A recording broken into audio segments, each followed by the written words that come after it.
storage. I don't care. What? Where are you? I just did that. Don't put your hand on my paint.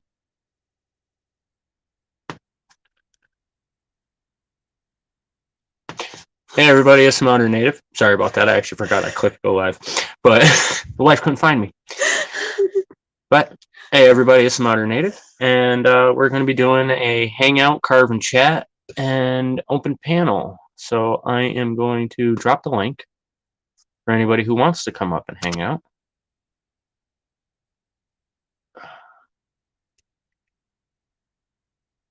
So I already have two. So how much you want to bet? It's the wife and Tasha. That actually, you're at 3. Oh. This has a delay or some crap. I don't know. I don't know, but mine's acting weird. It never does the thing on the bar right here. It never does that.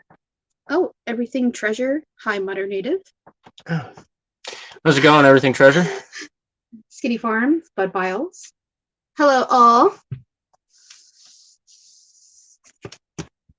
I'm here tonight. Sorry, I can't see the chat yet. Give me 1 minute. Here. In here. I'm doing something. That's why I can't see the chat. It's the only reason. Everything treasure, good here.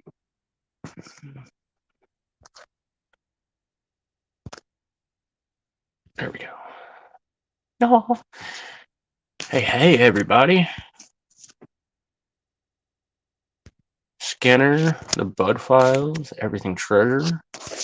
Thanks for everybody joining in. We're gonna do a little hangout and chat, and I'm gonna be carving. I'm painting. The wife is playing with her paints. I'm not playing with my paints. I'm painting. I mean, it's the same difference, okay? You enjoy doing it, you're playing. I'm playing with my wood, but you know what? You enjoy doing that, though, so... Okay. But, oh god, it's gonna be a fun night. I don't know if everybody saw, but the Jeep took a hit, and the creek blew out, was like a ice landslide flood all rolled into one, and it picked up the Jeep and moved it and pushed it over. Hey Vanessa, how's it going? Say kitty. I usually say kitty, but I can't. Kitty real.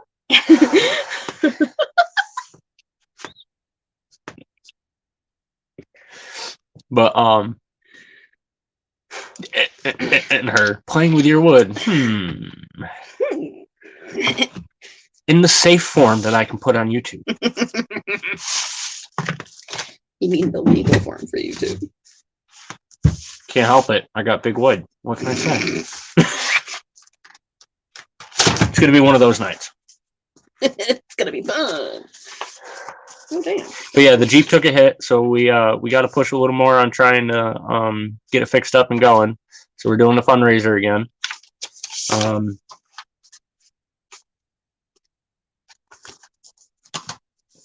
Pretty sure everybody knows the spiel. Answer to anything, just call me late for supper. You mean don't call you late?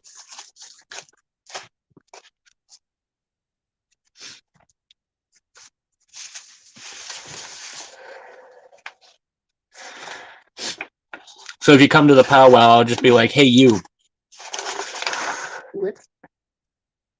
Did you rip off 2 on accident? Yep. Well, it looks like you know what your next one is. That wasn't gonna be my next one, though. Well, it is now. I know it is. But, yep, we're, drinking some brandy, hanging out and chatting. Damn. There's one thing I do need to do. Let me see if it had enough charge to turn on.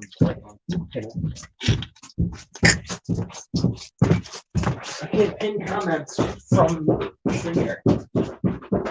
What if I can? You can't. Oh. Hubby the Beagle? Hey. Hubby? No, it said Crubby. Crubby. You said hubby for a second. Hello, host, the Bud Files, everything treasure. Hello, Crubby. How's it going? I'm just gonna call you the Beagle because, yeah. That's what I And Vanessa said a chicken tried to cross I-81 north near Harrisburg, PA at midnight. It did not make it across. Yeah, I'm not surprised. Why'd the chicken cross the road? Oh, to get away from everyone else.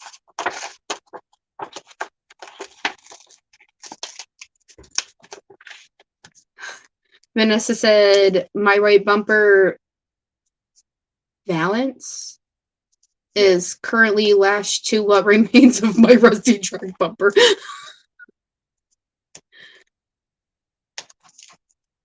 No. No, I'm trying to. No, I'm trying to. Just hit the goddamn comment. He'll be right back. He's, I don't know what he's doing actually, but he'll be right back. Vanessa said it did not even have chicken in the bumper, only feathers. Oh, you hit the chicken. Oh, that's what you meant. I thought you were just making a joke and then talking about your bumper. Balance lower plastic portion. Oh, I got you, Vanessa. Hey, I made that. Couldn't do that again if I tried.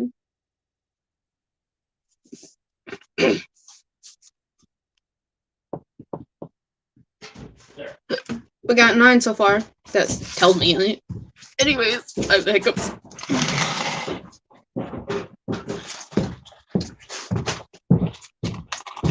Here he comes to wreck the day.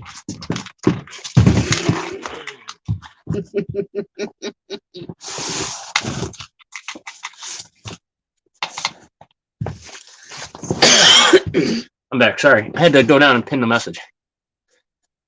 There's a lot of comments if you want to read them. I sort of did.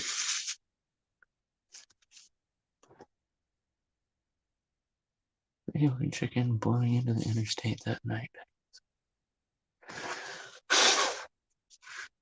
Yeah, I'm already coughing really hard. Shh. I really need to get a picture of him sitting in the box. You could get it on the live right now. No, as soon as I move, he's going to do something.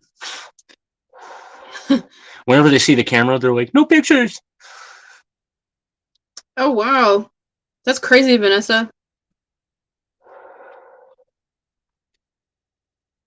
I mean, having a good old truck kind of helps in those situations. Alrighty, everything treasure, thanks.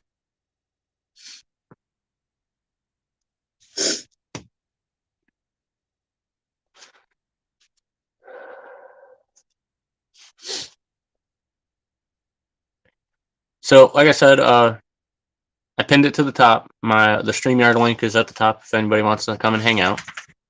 I'm just having a cigarette, probably going to have a drink before I start carving. Also trying to decide which one I want to carve. And I won't stop coughing until he stops smoking. So, Sorry. I have terrible asthma, and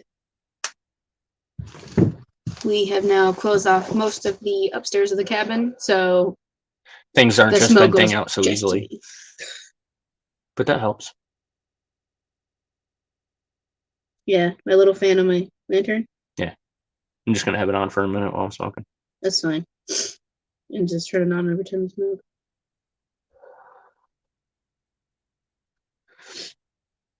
Natasha still has not come in.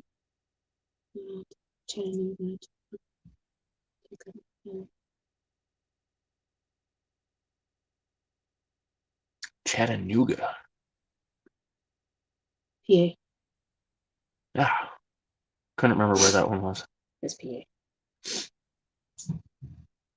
You're actually super close. Oh, she's 920 miles from Chattanooga.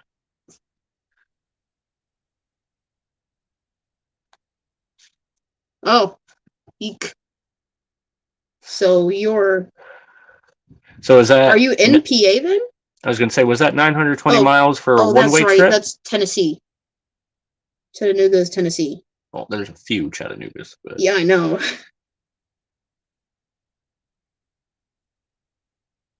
anyone ever tell you that you look like Joaquin Phoenix? Who is that? Google. Yeah. Oh wait, Joaquin. He's the one who plays Joker in that new Joker movie. Well, it's not new, but Which one? he's got the lip thing. Just the Joker? Yeah, just the Joker. The one where it explains his like origin, where he Pretty came much, from. yeah. Ah. Yeah, that's Joaquin. Oh geez, 1840 on the round trip. Yeah, no surprise there. I did 4,000 on a bus. Yeah, but that's not gas. Yeah, I did it 3 times. 4 times. Yeah, 4 times. I've done it about 6 now. No, I mean from coast to coast. I went from New York to Washington and Washington, New York. I went to New York to North Carolina to Oklahoma to twice. Arkansas, back to North Carolina, up Why to New York again. Did it more than once? Yeah. More than twice. I also took planes. I took trains, buses, boats. I've been on ferries. Been in a few places.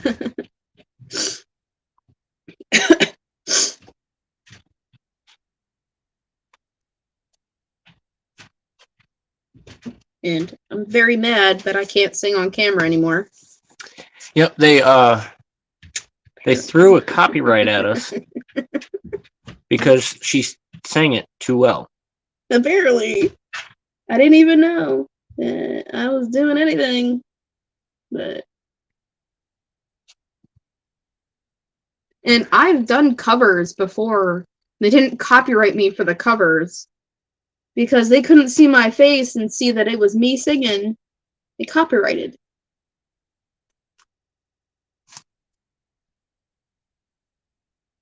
Absolutely redonkulous, but you know.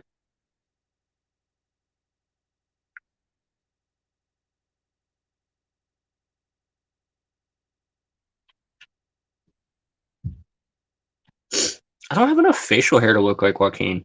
Yeah, that's kind of what I was saying, hun. You don't grow enough hair. That's the native, but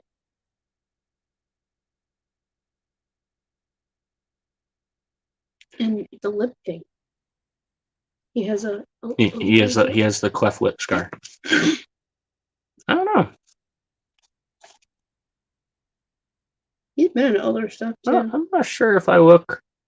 I've never been told that. Oh no. I don't know. My mustache comes in super dark on this though, so that's probably part of it. Most things he doesn't even have a mustache.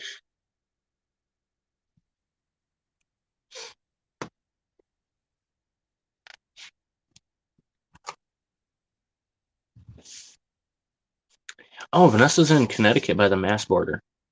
Oh, I thought you were in PA. So you're actually pretty close.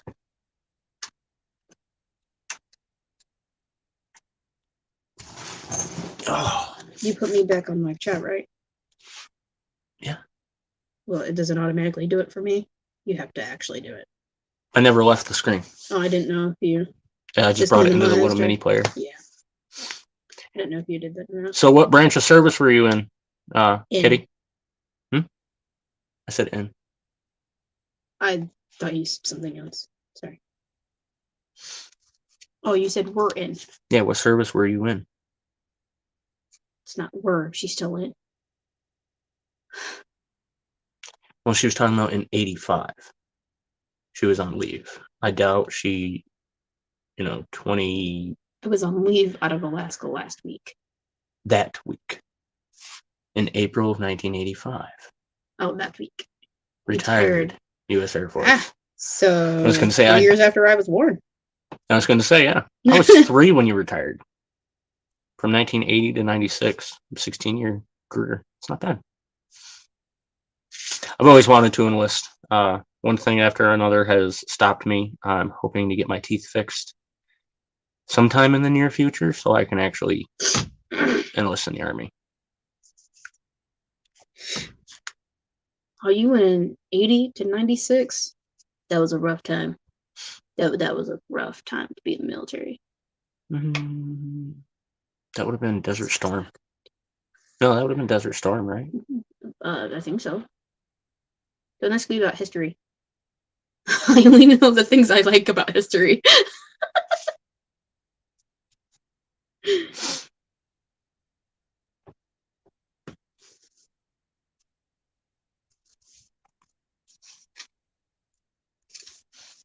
Well, thank you for your service. Definitely. Very much.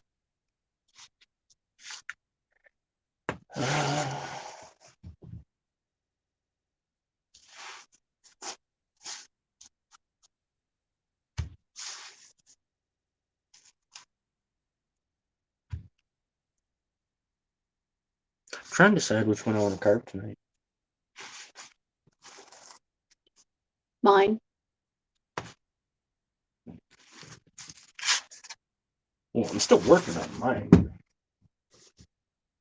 But that's going to be a long Desert process. Shield, Desert Storm kicked off fall of 1990. Yeah, I thought so.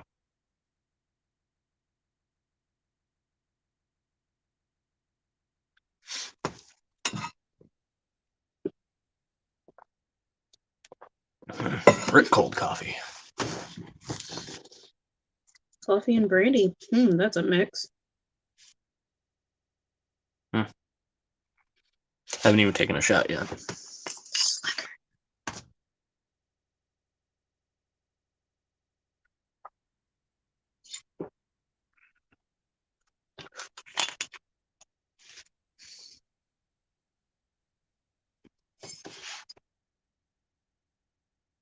Blackberry brandy. From our wedding a couple years ago. Yeah, our 2-year anniversary is coming up. Our Right? wedding 2-year anniversary, yeah. We've been together for almost 4. And they are birchwood. I have a mix of silver birch, black birch, and I think there's one that's a white birch. I think that was the one I stripped all the way down.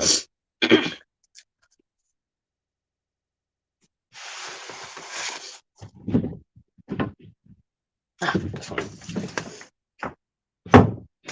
No, I'm pretty sure that's a silver one too.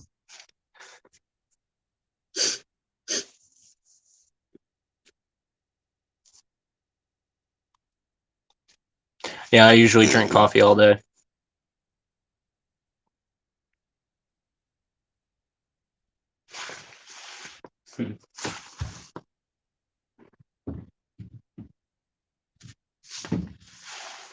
This one. You gotta start working on the list. Yeah, I was about to say. I was about to look at the list actually. I can't do Elizabeth's. I need the green sapling to make a cane. And the other dude, I can't remember his name. Yeah, I have 3 black birch logs that I brought back from camp. Pretty sure I'm making one into a paddle for the canoe.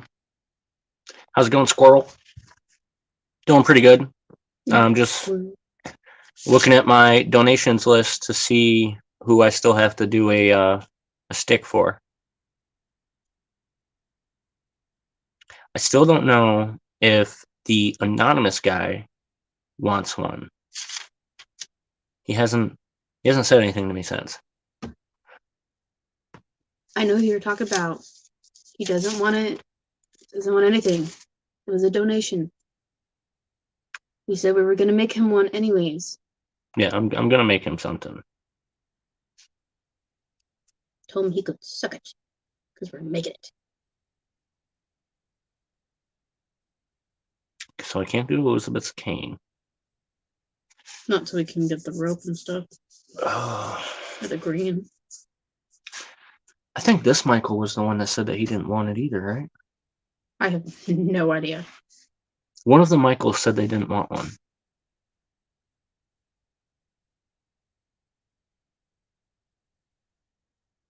That is awesome doing this for this guy. Mm-hmm. What's he talking about? A frame saw or a turning saw? What do you mean?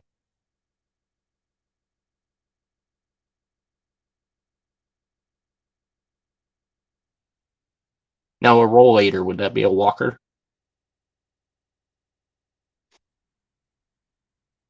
And yeah, Squirrel, I'm not entirely sure what you're saying there.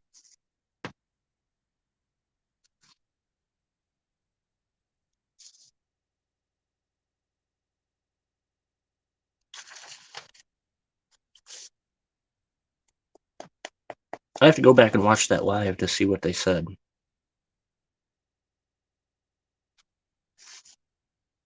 Because this one, and this one were all on the same night. Yeah. Yeah. So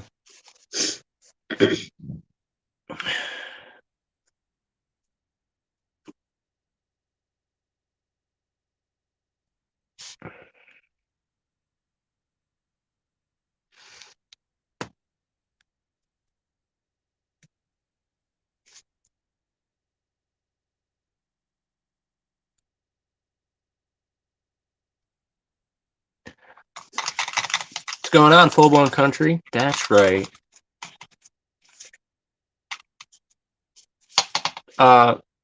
FBC.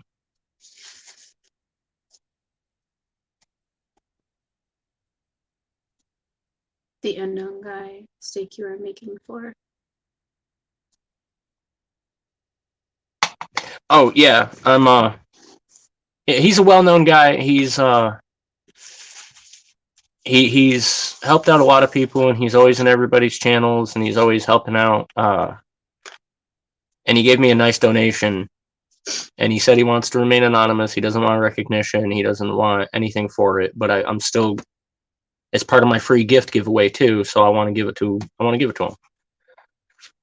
And a frame saw uses 2 lengths for sides and 1 spar going across in an H shape. The blade is mounted on one edge between the arms, while Spanish windlass is used to tighten the frame at the top. Oh, okay. That kind of sounds like what most people just call the bushcraft bow saw, but it's not. It's something that's actually always bugged me that they always call it that. Now it's up to you, Full Blown Country, but which one is your last name again? I'm looking at my list and I don't have the channel names next to each one, but I do remember most of them. But I have 2 Michaels, so I don't know which one you are. And after you put it up, you can retract it, so that way, you can keep your information to yourself. But I need to know which Michael you are.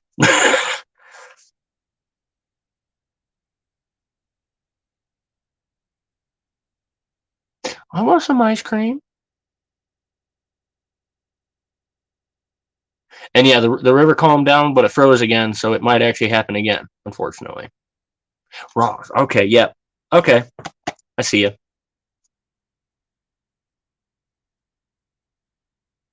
So, oh, you don't have a pen. It's up on top. I got a pencil.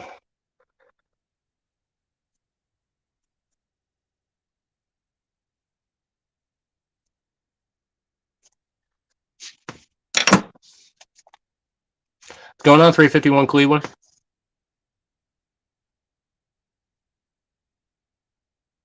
Oh, that's awesome. See, I know a ton of stuff. I just don't really know the terms most people use. I just kind of call it whatever it looks like. I'm terrible that way. And hi, Beverly. I don't know if I said hi to you, but I saw you. Hiya.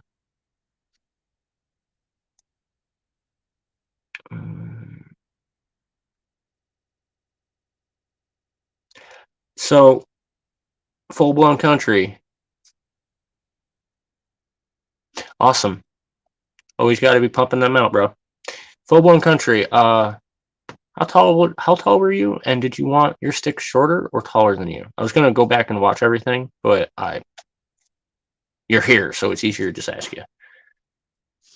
I'm going back down my list.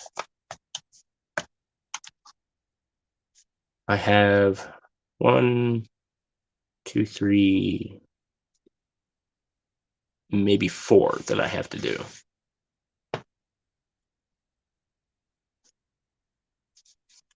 I imagine oak is a little bit harder to work with.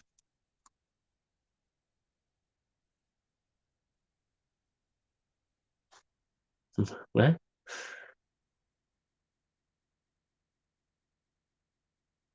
Huh? She hates feet. So why would she start a foot massage chain? Oh, because I was massaging your feet. We were talking about making a joke, remember? About all the foot fetish people when I was massaging your foot. Yuck. That's a yuck kind of moment. Okay, full blown. Okay, I gotcha. I'm actually pretty sure the one I'm holding is the one I cut for you. Yeah. This is the one I was thinking of. This is the one I cut for him. Okay, cool. So good timing. I thought that was mine. No, yours has the curve in it. Right here. Remember, it's like mine. Oh, that's right. That's right.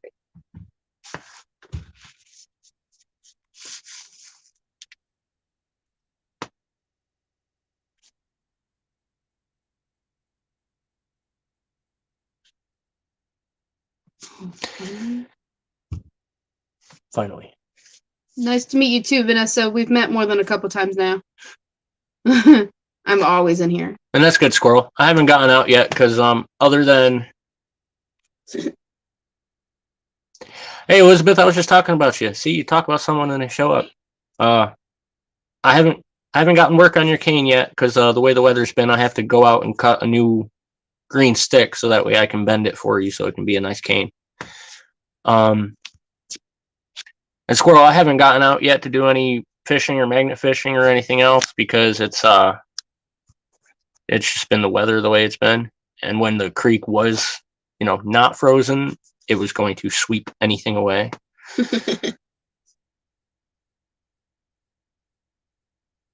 And I do like these are saplings. So the branches that are on these aren't exactly thick enough to carve, but when I have a bigger tree that has nice branches, I do use those. I'm showing my stuff. Hmm? I'm showing my stuff. It's all the way over there. Actually, it's downstairs. Oh, your other one. My branches. It's the only one that hasn't had anything done to it and still has branches. Stubs of branches, but branches. Yeah, I have a walking stick that I found for her at camp, and it's a white birch and has 2 Y branches on it. Well, a branch that comes off of it that makes a Y, and there's 2 of them, one down below and then one higher up. I always told her it was I always make the joke that it's a double shooting stick, so we can put it in front of us. She can kneel down and take her shot from the short one. I can use the tall one. Because I'm barely 5 foot.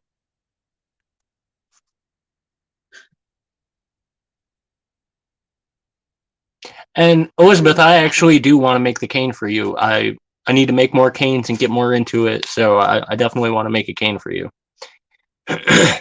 And Vanessa, it is high enough. The cabin is high enough up off we're upset into a hill and it's pretty much on stilts. So even if it were to flood super bad and go right underneath the cabin, it's going to take out the insulation boarding that is covering the bottom, and that'll be it. It won't do anything.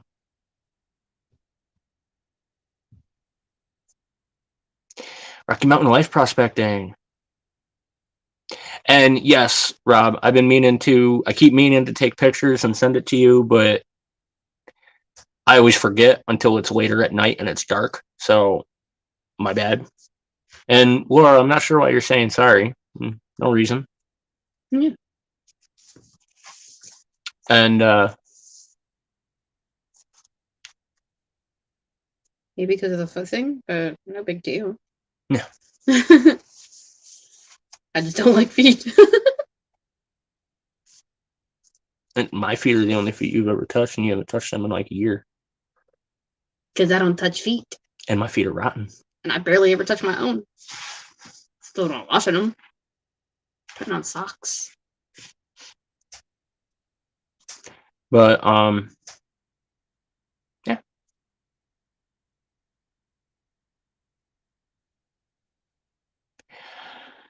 I really do enjoy the birch wood for the walking sticks. But I would like to try like maybe some cherry.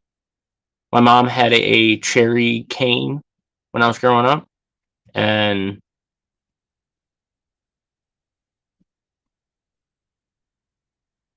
yeah, same here, squirrel. I don't have a GoPro. I use my phone for everything. But I would actually like to try some cherry, and what's the other one I like? No, beach isn't really strong enough.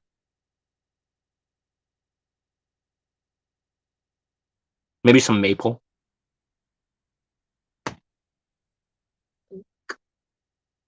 Yeah, oak is nice, but it's I'd have to use a larger one and use the center so I can get the grain in it.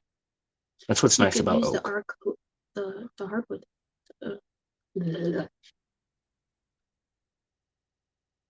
Yeah, cherry or maple is pretty much out of that list. We don't really have a lot of walnut trees. If I could get a branch off the black walnut that's down by the local fan club, I probably will definitely make something out of that. That'd be worth a pretty penny. A black walnut walking stick or staff or cane.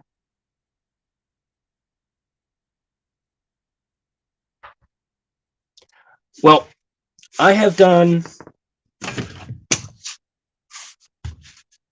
So this is a trekking pole covered in the wife's hair. Not my fault. And you can see that it is not much bigger than the thickness of my thumb. It's maybe my thumb and a half. So I can make stuff out of this. Oh. All the way up to my big beastie, which is actually about the size of my wrist. It's 3 full fingers wide and then some. So it's actually almost the width of my wrist. Actually, it might be even a little bigger. So I use all sorts of different sizes. Then I don't know if you had gotten to see this. He made me a wand. I made her a wand. It's a bit thick and for my taste.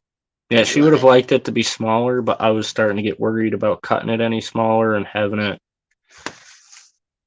break. Yeah, start to splinter on me. Yeah, and we have a ton of trees out here too. And that'd be awesome. Can always come out and visit. We're always open for a visit. I've been trying to get some meetups going and getting some friends coming out, and it would just be fun. I want to have a big old powwow, campfire, bonfire, and barbecue. But yes, I like the beastie one. That's why it's going to be my chieftain staff.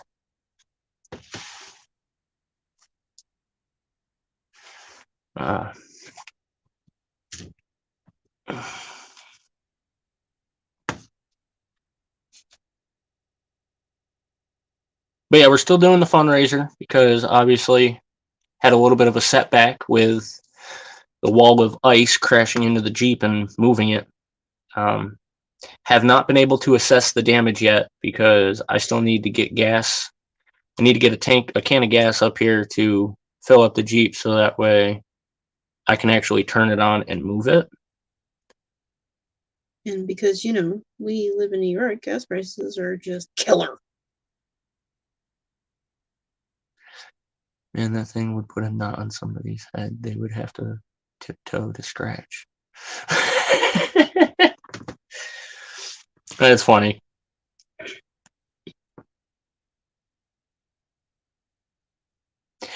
Green is easier to carve, but I mean, even when it's dry, like the walking stick, I still have to work on for her. The shooting stick. I'm just gonna call it the shooting stick. You call it the staff. It's a staff. But it's not because it has branches. It's a staff. Whatever. But it's dry, and it was actually dry for quite a while before I got it. So, it was in a brush pile down by the camp where I used to camp, and it just looks super nice. And I was like, this would be fun to carve. But these are mostly green. They've been drying for the last couple of weeks because they've been inside. They are getting harder and harder to carve as they go. But no, there's nothing wrong with carving some dry wood.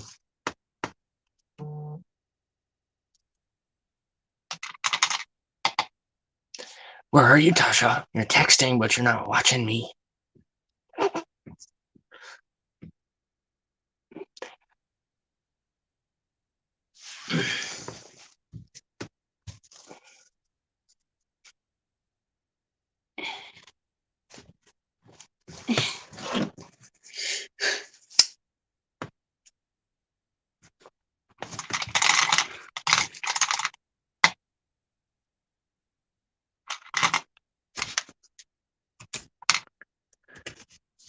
I might have to try it a couple of times, but I want to do the smiley face with the cowboy hat Choose her now.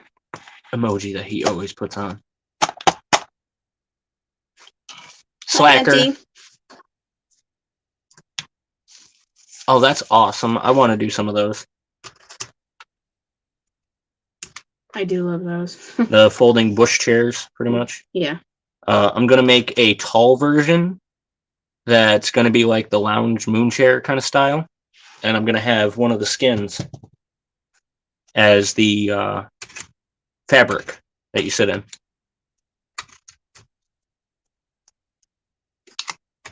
I definitely need to get more deer hides after I finish the ones that I have to process. Vegetable tan leather. It's pretty cool. Oh, nice. I do brain tanning. I don't know if you saw that on my my videos in the past.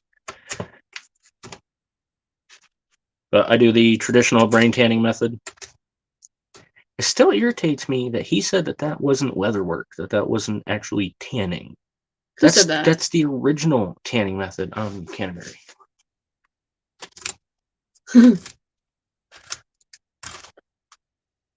You can't get more original than the brains that come out of the animal. Yeah, it's called tanning your own hide for a reason. And that's more native than anything.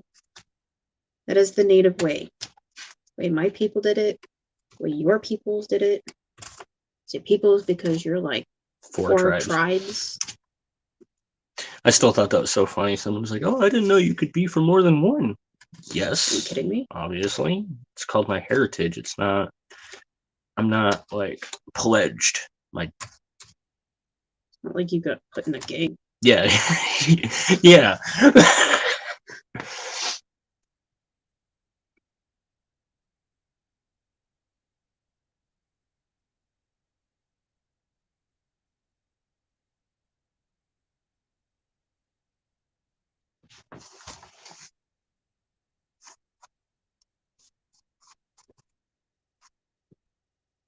See, I would need one at like 28.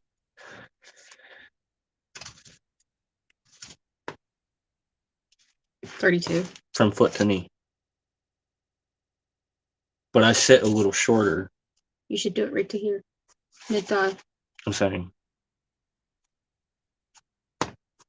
Lucky. It's about 27 inches. Yeah, I've been doing brain tanning since I was a baby. I don't know. I was so young the first time. This is my first time diving into it, but it's something I've studied for a long time. I still think it's funny when people think that you could tan a skin with urine. Now, yes, they used to use urine to add to the brain mixture because of the urea. It had a better tan to it, but that's not. It's only if your pH balance is the right amount. Well, primarily carnivorous diet it would be. Was uploading my short. I never wanted it as a video, but it is what it is. Well, remember, the difference is if for a short, it needs to be vertical. For an actual video, it needs to be horizontal. And it needs to be longer than 60 seconds if you want to keep it off the shorts.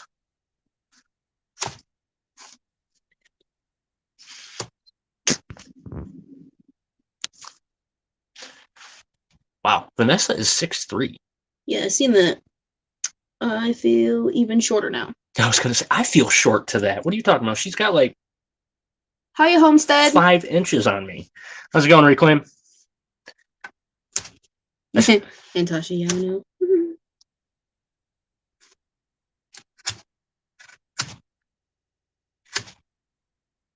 And see, I told you that time lapse idea was a good idea. Boots and Bounty told you that too.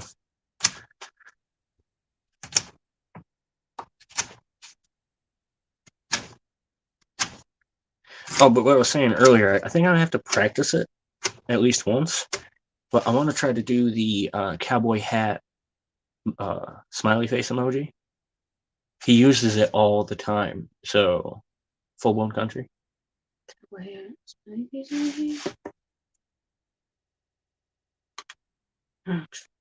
That has a cowboy hat on. It's on my emojis. I don't use those things. I feel like I'm too old school. I'm only new school with certain things. Yeah, I wish I could do super slow mo. But we're talking about her artwork. She draws and paints and stuff. So, I had suggested to her to take clips as she's going of the different stages of the painting, of the drawing, whatever she's doing, and then take those clips and put them together on her video or her short, and it might catch a little more attention as people watch it, come to life. Kind of like those old style booklets where you would make a picture and have it go through it. Flip book. And yeah, a flip book, and you'd have it go through it and see everything that came out of it.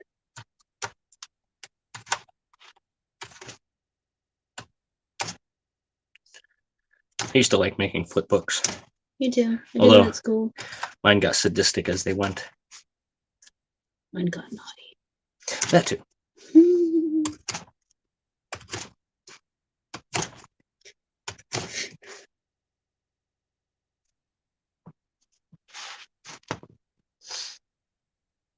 Splice? Is that the app Splice? Yeah, maybe. But I have a camera feature on my iPhone. Oh yeah. And it has iPhone that. people. It's like a splice split type thing. Like it splices through.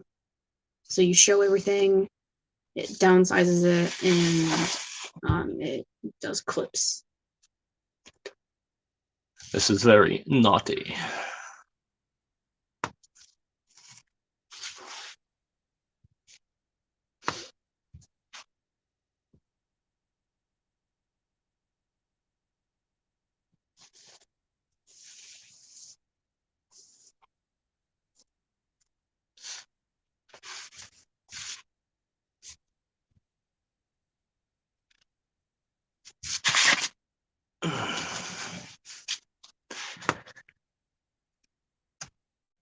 Trying to get this one to talk to me. It doesn't want to say nothing.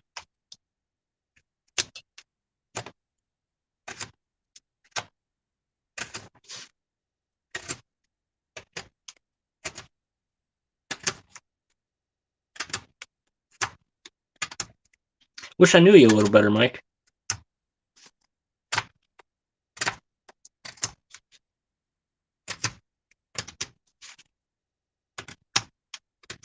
Which one? Full blown country. So ask him. What does he like to do most? What do you do on a regular basis that you enjoy to do? There you go. What she said. If you heard me. You're sitting right next to me, speaking at the same volume. They can hear you.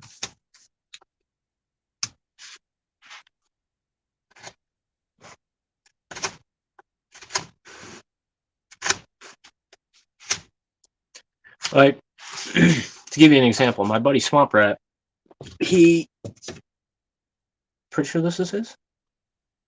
It's kind of small for Swamp.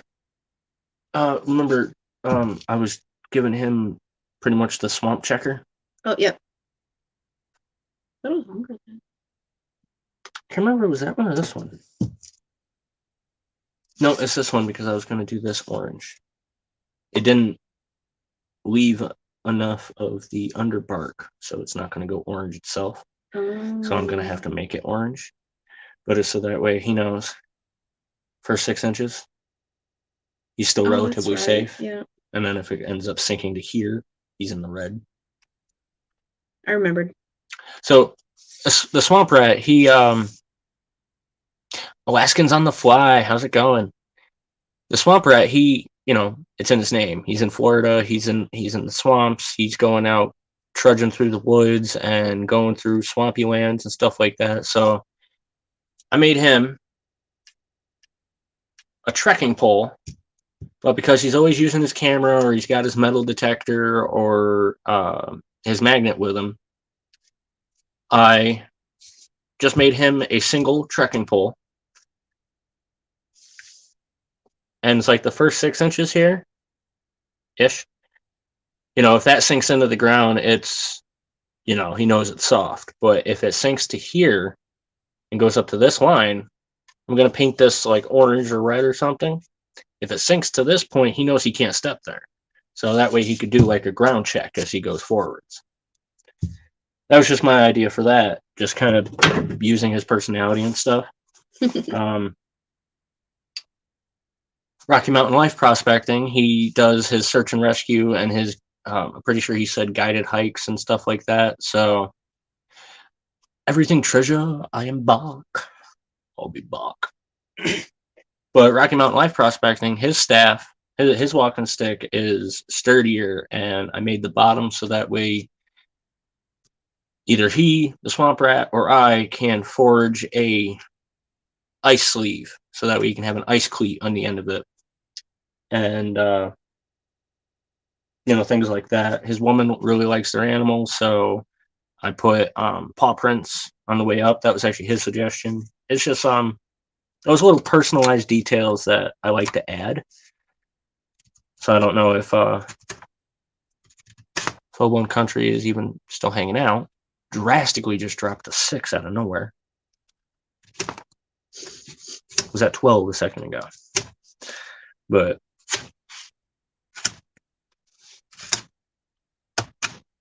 roll call. Who's still here? Yeah.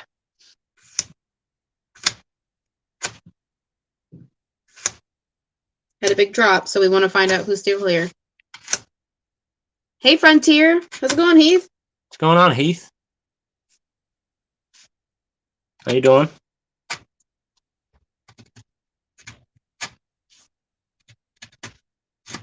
Did you see what happened to the Jeep in my videos? That was nuts. Yeah. I've never seen anything like that in person. I have just once. Yeah, landslide, right? Mm-hmm. Yeah, it was a bad one. It's caught in the middle of it. I've seen the after effects of a landslide out in Washington. This wasn't just land, though. This was mud, land, water, rocks, sludge at that point. It was bad. We had trees, ground, everything coming at us. Oh, yeah, you watched the hill, literally. The hill was like this, and it went... The trees were still standing. And we were partially up that hill halfway through. Sheesh. It brought us down. All right, it's just a couple of shorts. There's a short that actually catches it just as it happens. And then there is a small 4.5 minute video that shows how far it moved the Jeep and how much ice was on the road. It's a little shaky. I'm sorry. It made the wife nauseous just trying to watch it. And the goddamn bacon. What's going on, bro?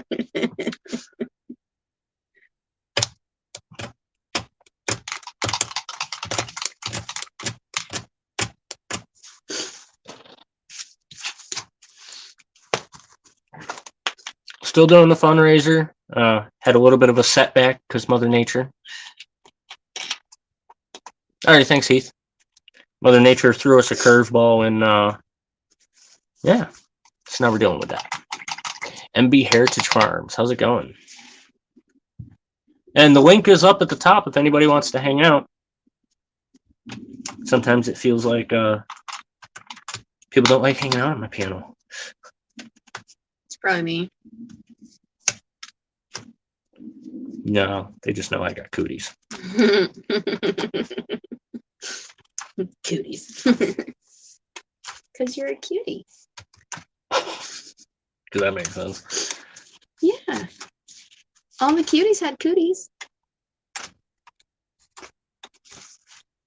Technically. Yeah, because they had to get them from somewhere. Meant to go live today, but no chance. Yeah, We understand. that happens. I wasn't even planning on doing this, and the wife was like, "You want to do a live?" And I was like, "Yeah, sure." You need to keep up on videos.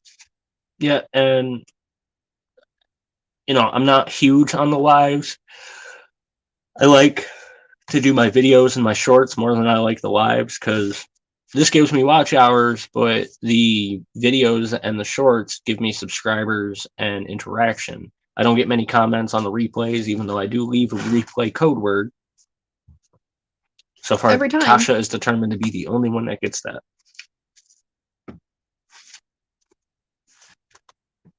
Well. I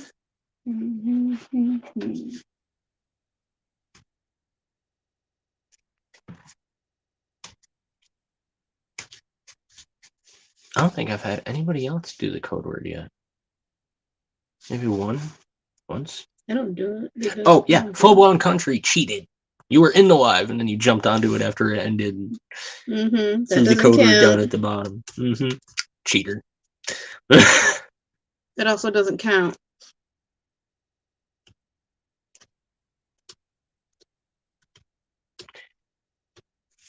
Gotta wait at least like an hour, so I think you rewatched it.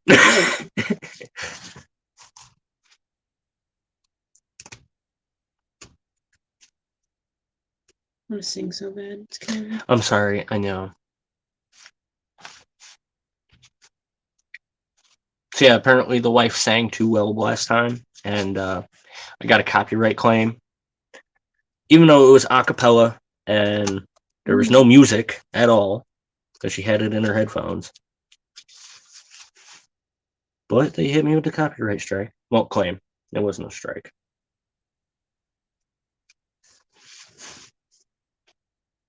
So, just because, I end up deleting that live. Which is very upsetting because I don't sing on camera like that. So the first time I do, they decide to go and do that, apparently. And I've done covers. They're on my YouTube.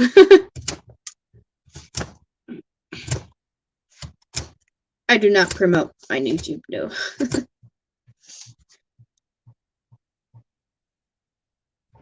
Your chat looks so weird compared to what I see. It's because you're on StreamYard and I'm not.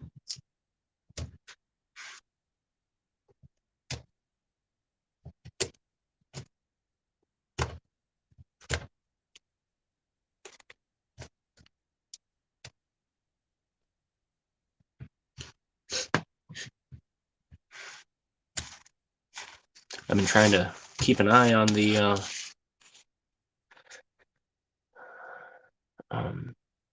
guest thing, but no one's popped up yet.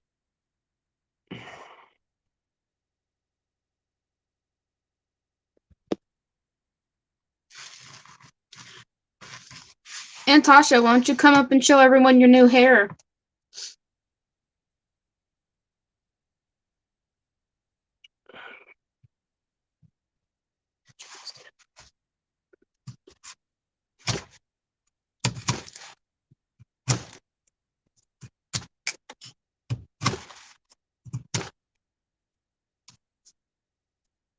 Well, she said BRB. Okay. Okay.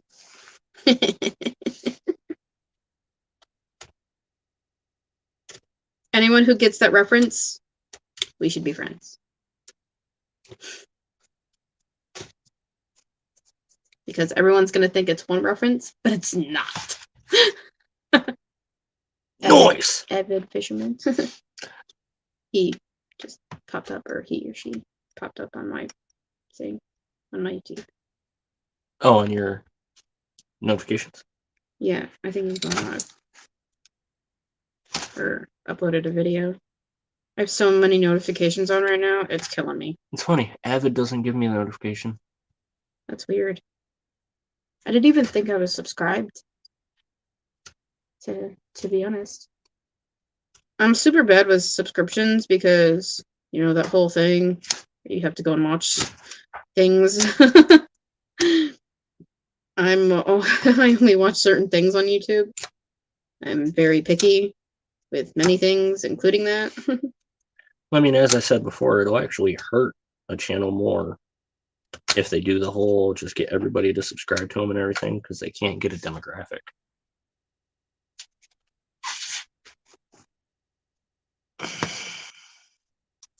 Bacon!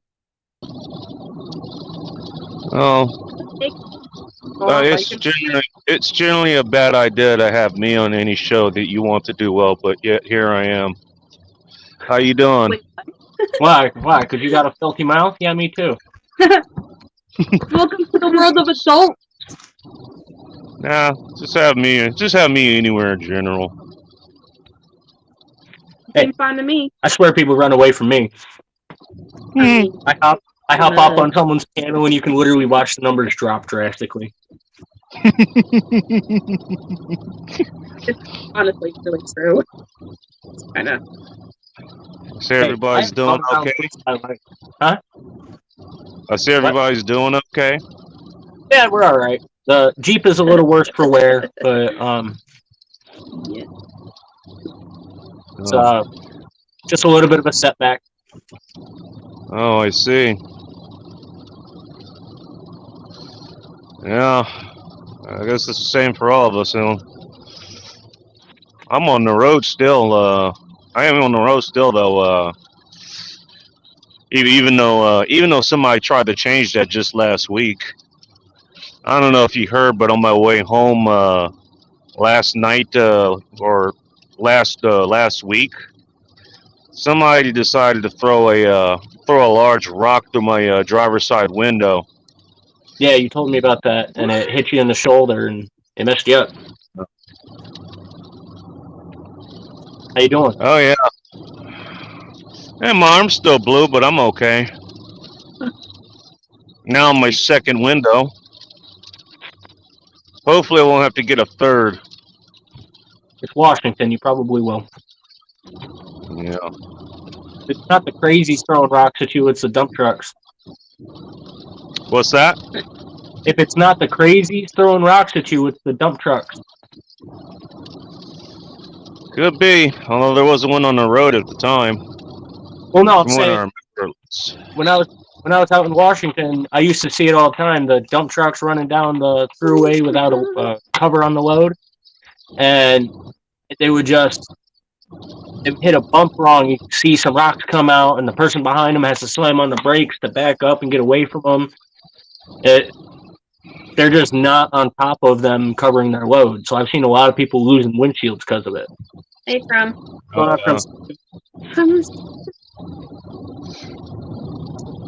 I haven't seen too much of that from up here recently, at least. Yeah, I see those signs up here. Like make sure your load is secured, and then they'll put them on they'll put the message on the electronic signs. I guess they do that after the incident's happening. Yeah. Although that will require for anyone up here to actually do anything that makes sense. Yeah, that's for sure. Because let's put 6 roundabouts, end to end to end, and have people go in circles all day. Oh man. Thinking about Gig Harbor right there. Yeah, I think I passed through Gig Harbor. I don't think I've ever been properly. Although I don't live too far from their brewery and tap room. I actually went there for my birthday last year, I think. Yeah, I used to live in Port Orchard, Owawa, that area. Very good time to myself. I'll go take a visit over there. I hear it's nice. You know, Yeah, if they're gonna make us pay for that damn toll road, you know, I'm supposing that it's got to be something good over there.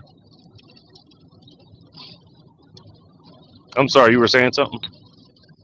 yeah. Tasha's coming up real quick. She wants to show everybody her new haircut. Yeah. I already. Oh, I've already seen. Look at that gorgeous. hello. Can't hear you.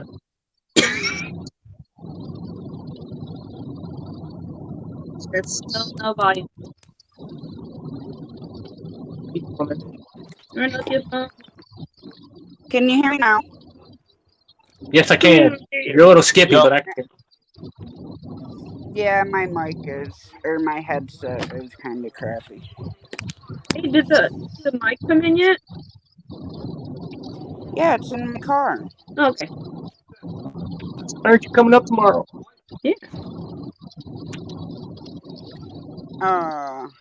Because I got to do a bunch of stuff here now that my son has gone to Florida with his father. I haven't talked to him in a Oh. couple of weeks, so I don't know what's going on.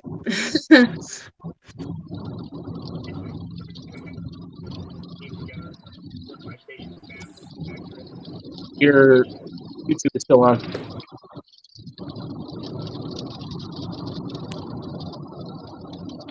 There, no, I'm not.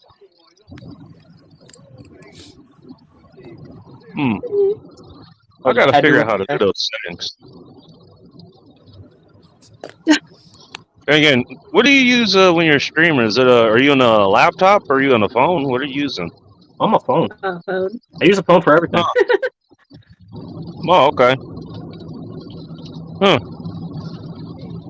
Oh, if I ever remember to do so during the live stream, I'm gonna figure out how to do that kind of stuff. Do what? Oh, like put people, in the background with audio only, or that kind of stuff. Yeah. I haven't What you taken do the on time the to phone? figure out. What you do on the phone here is I click on your face and it says remove from stream, solo layout, mute, or edit mic settings. I don't. Oh, that I see. I don't believe I can set anybody up with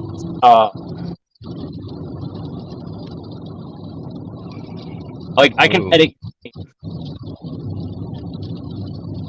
Oh, Kick all right. Studio, Band Studio. Yeah, Oh, I don't. okay. Yeah, I do have those. I do have those options too. So, okay, I should be able to do it then, in theory at least. Yeah,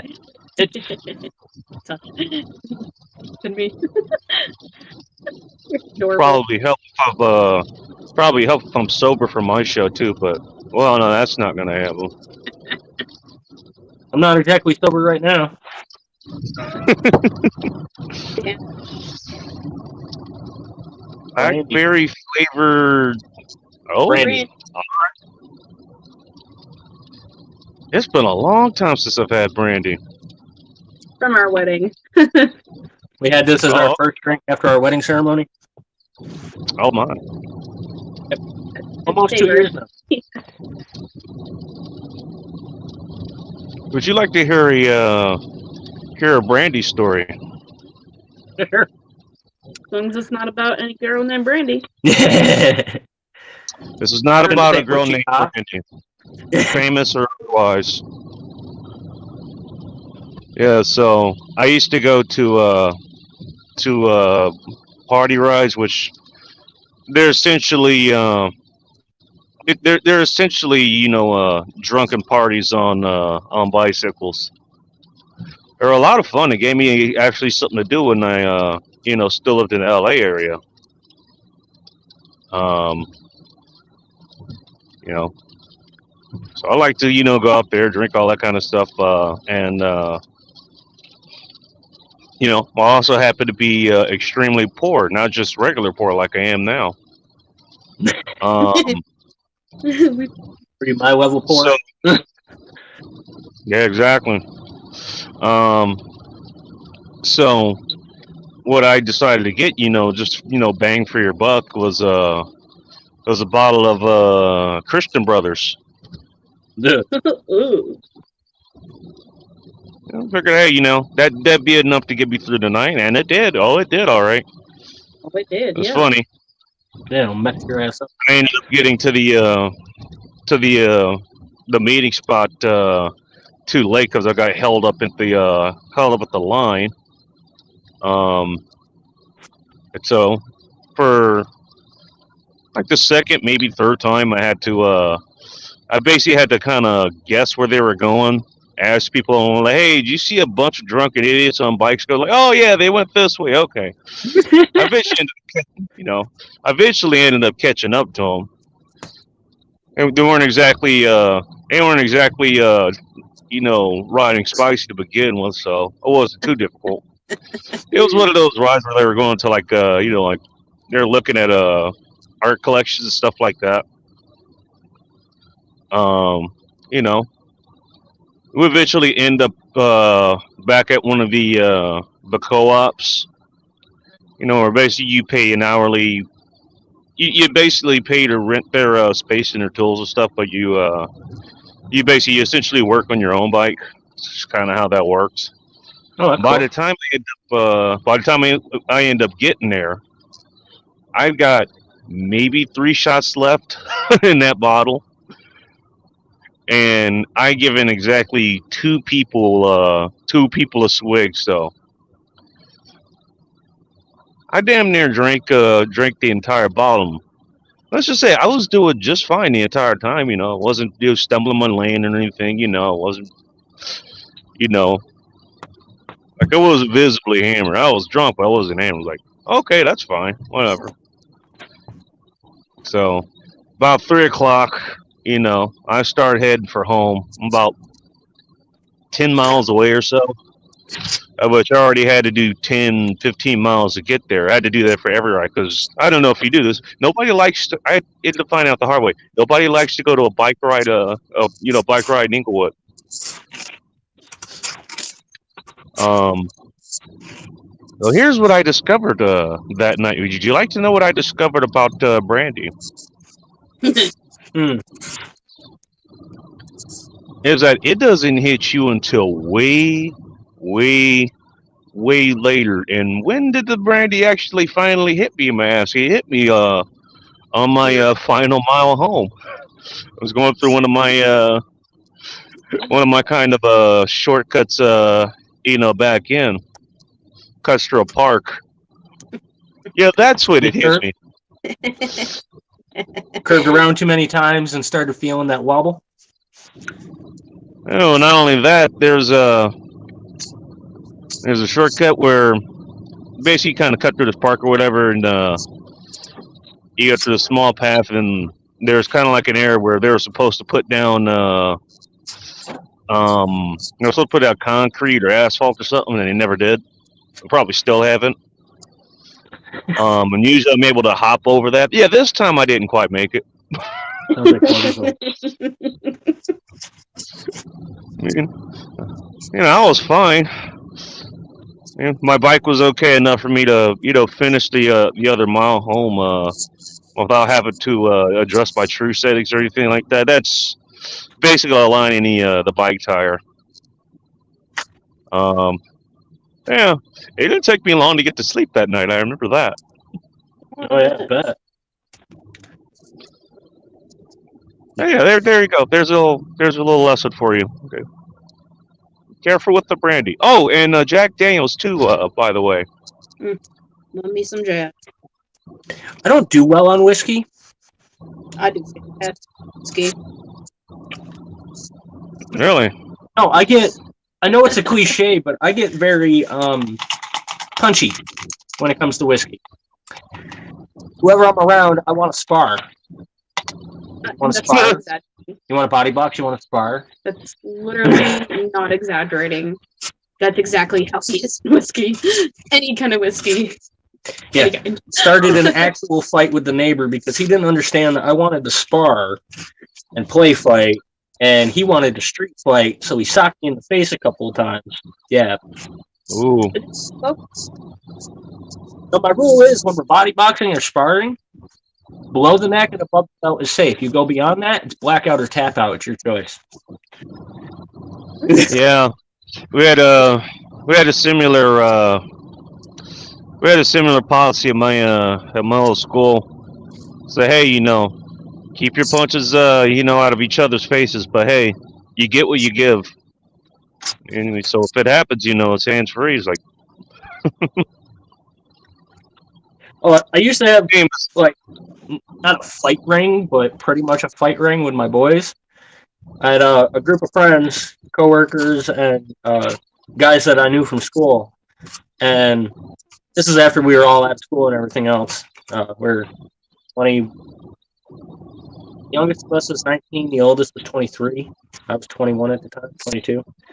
And the whole group of us, we would just get together, smoke and drink. And usually about 2 hours in, by the time everybody's messed up, I'd be like, hey, who wants to go out and have a circle? Oh, yeah, let's go out and circle. So we run down to the driveway and all circle up and then take turns pairing off. It was fun. Oh yeah, yeah. As long as it doesn't get out of hand, yeah, it definitely is fun. We did that. We did that a couple times on some of the party rides. Somebody had the bright idea to bring out a pair of boxing gloves. See, I wore the boxing gloves and I had everybody else wear the hand wraps because I was fine. Wanted to make it fair. Yeah, I mean, dude, my knuckles, they have been calcified so many times, it's like throwing a rock. So it doesn't hurt me, but I don't want to hurt them. And getting punched with the wrapped up hand didn't bother me. So I tried to keep it out a little bit. I was always the fighter in the group anyway. I really miss her. Yeah, same here. I can spar, but I fight dirty. And you can't handle it. No, you just can't dirty. I fight. If you break my rule, but I can't black out or tap out your ass. Too easy. I don't give a damn. Someone's gonna come up while I got you in a headlock and they're gonna be like, what are you doing to your wife? She hit me in the face. She broke the rule. So that's the thing, I don't hit you in the face. You spar, I hit you in the gut. I don't care about that.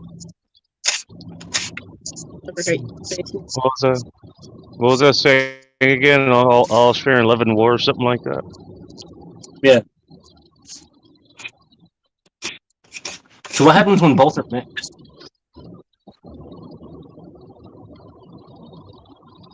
Oh, hey, great.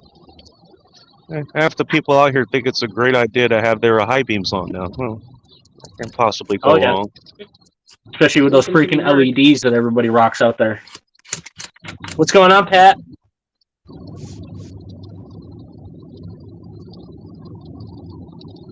Oh. To get a walking stick is... I've already done.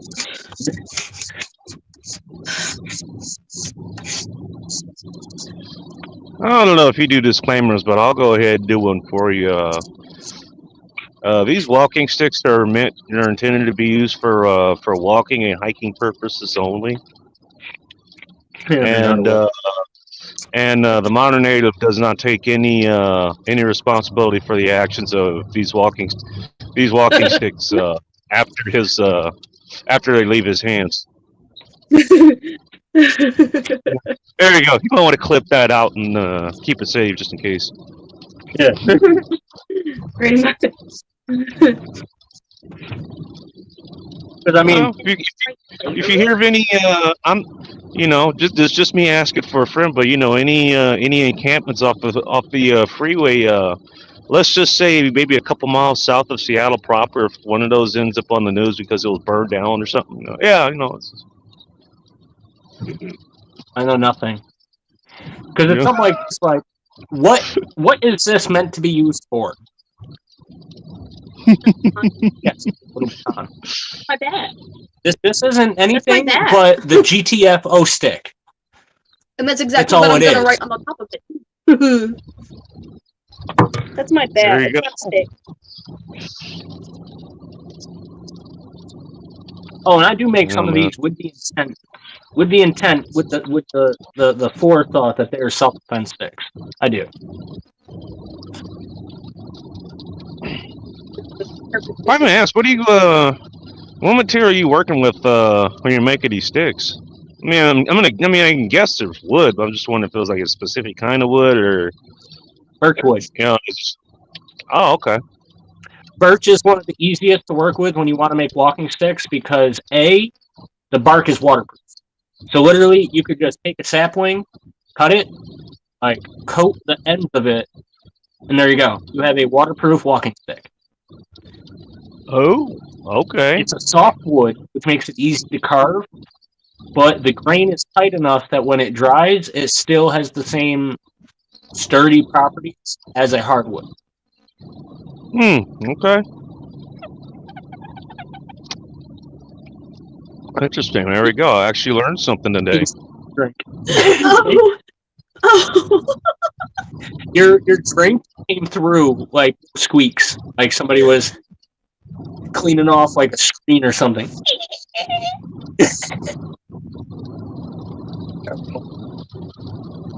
Oh, you guys can hear me. You guys can hear me drinking my water. Yeah. Just a bottle. Oh, okay. I know mine comes across like gulps. For some reason, the past couple of weeks, every time I drink, it's like a heavy gulp. Disgusting. Interesting. No, mine has has one of those one-way air valves. That's what it was. Yeah.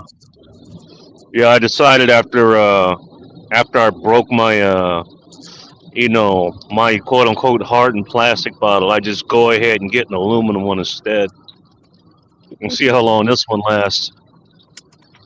Oh, I had an aluminum last me for years. I still have it. I look at aluminum. The one that says they got it. Oh man, this dude was alcoholic. If you ever met one? You've heard of the drink cranberry vodka, right?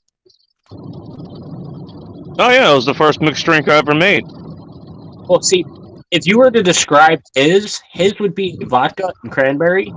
Just Because pull the crank. instead of throwing a splash of vodka into the cranberry juice, he would throw a splash of cranberry juice into the vodka and fill a 32-ounce bottle of it with top on it, and he just chugged that all day. I got that from him because my cousin had a case of beer, and we were all hanging out. I don't drink beer at all. So he came over and was hanging out, and he's like, "Why aren't you drinking?" I was like, "I don't drink beer." He goes, "Here, you can drink this. I'll kill the case with him." Okay, cool. But I couldn't really taste at the time. I couldn't really taste anything. So I ended up pouring that thing before I realized exactly how strong I made it. So by the end of the night, they were like, they were ready to call it. They killed the case. I was sitting down in the camp chair in the driveway. He crosses the street, goes back to his house. My cousin goes inside, and I'm sitting there like,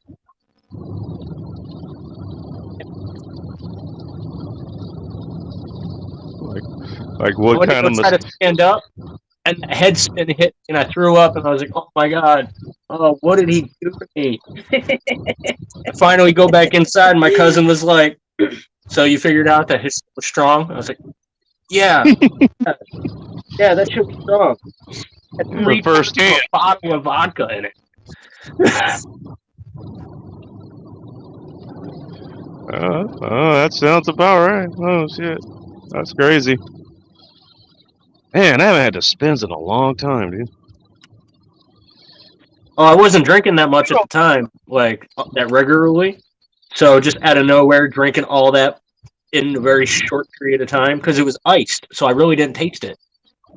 So it was Oh yeah, that'll do it. So then I was smart whenever he offered me a drink. I would always top it off with something. I was like, I'm gonna take my time with this drink, man. Hey, yeah, I grant him this. He's very generous. You got to grant him that. Oh yeah. Oh yeah. I remember the first time that I actually found out what a Cape Cod was, which was great timing because it was when I was working at the Tiger Bar, and I was working a lunch shift. We don't have a bartender on, so I'm serving half the restaurant and half the bar at the same time. I had some lady come in, was like, "Hey, hey, like I want to place order for a drink. Like, what would you like to drink?" I said, "Oh, a Cape Cod." I'm like, and I don't try to be pretentious or anything. I'm just like, you're gonna have to tell me what that is. It just goes on for about 5 minutes. It's like, finally, she tells me what it is. I'm like, you could have just said it was a vodka cranberry, and I would have got that for you. Like 5 minutes ago, man. Oh, it's like I thought. No, if you go down to the bar, I got a challenge for you. I got if you go down to the High Joy Bowl, the bowling alley in Port Orchard, and you go to their bar, I really hope that there's some of the bartenders are still there. Ask them for a James Arnold. It's a spiked James Arnold Palmer. Yeah, it's a spiked Arnold Palmer, but they named it after me because I taught them all how to make it. Oh, okay. Well, if I end up in that area, I'll be sure to do that. James Arnold, good to know. I always loved the High Joy Bowl because I was bowling while I was high, so it just worked.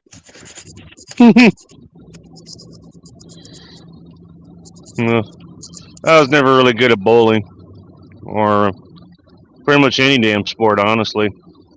Well, I wasn't that good either when I started. I was okay at football. I wasn't that good when I started, but after,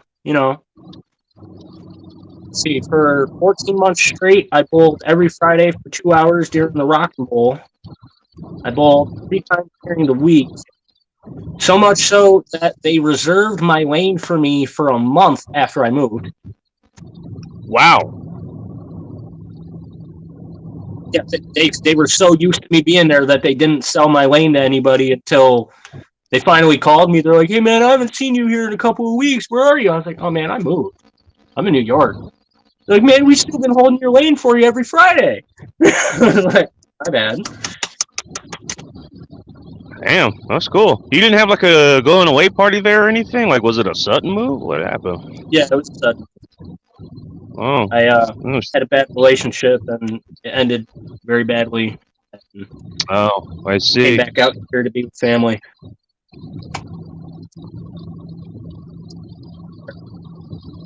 Well, I mean, nobody likes to go through that, myself included. But hey, you wouldn't have this native here, I imagine, if if that hadn't happened. Yeah. I wouldn't be where I'm sitting.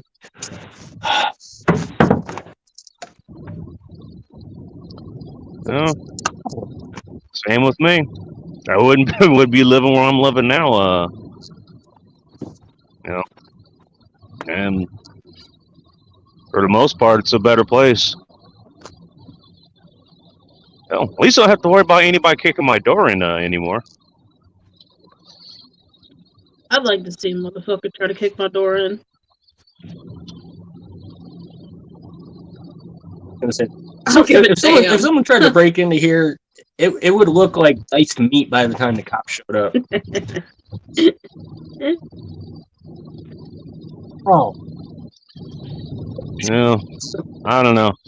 I won't give away too much, but yeah, I'm not gonna say it's impossible to get through my door because it certainly is. But in order to do that, you'd have to make so much goddamn noise.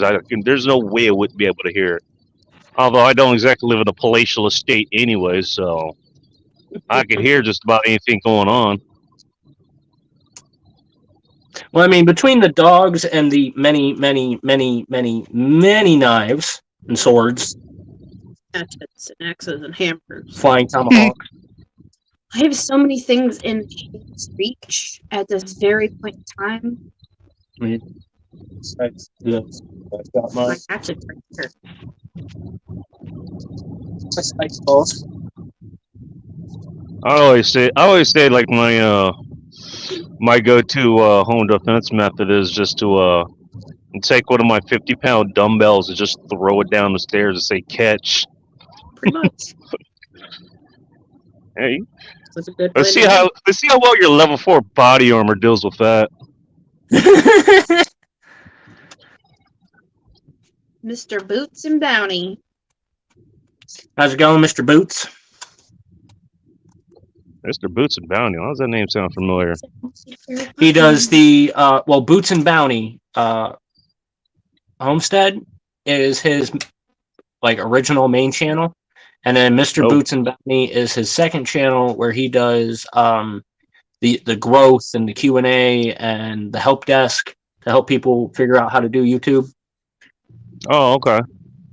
It's kind of like me where I offer the YouTube advice, but he actually split it into a separate channel.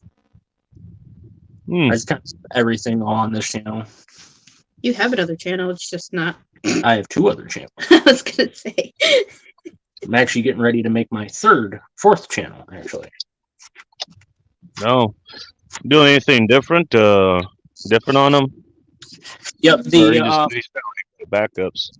The only one that people know about is the 420 native, and that is where I'm going to be doing my my growing, where I'm going to share how I grow and process the plants. Oh, okay, got you. All right, I'll keep an eye on that. So. All right, cool. Sounds good. I'll keep an eye out for it. Yep. The other one is a fitness channel that I don't release the name for, and actually the name I do have, you can pretty much search it and you won't find it because there's so many channels with that name. Oh, okay. Yeah, you could always change the name if you want it to be easier to find. Yeah, it's not going to be until I get more material on it. Gotcha. You son of a bitch. Sorry, bro. My charger keeps... My charging port is all messed up, and I need to get a new channel. Or a new fucking... phone. But that costs money, and we can't even get our Jeep fixed at this point. Yeah. Yeah. I work on a constant basis and still don't make enough. Oh, my.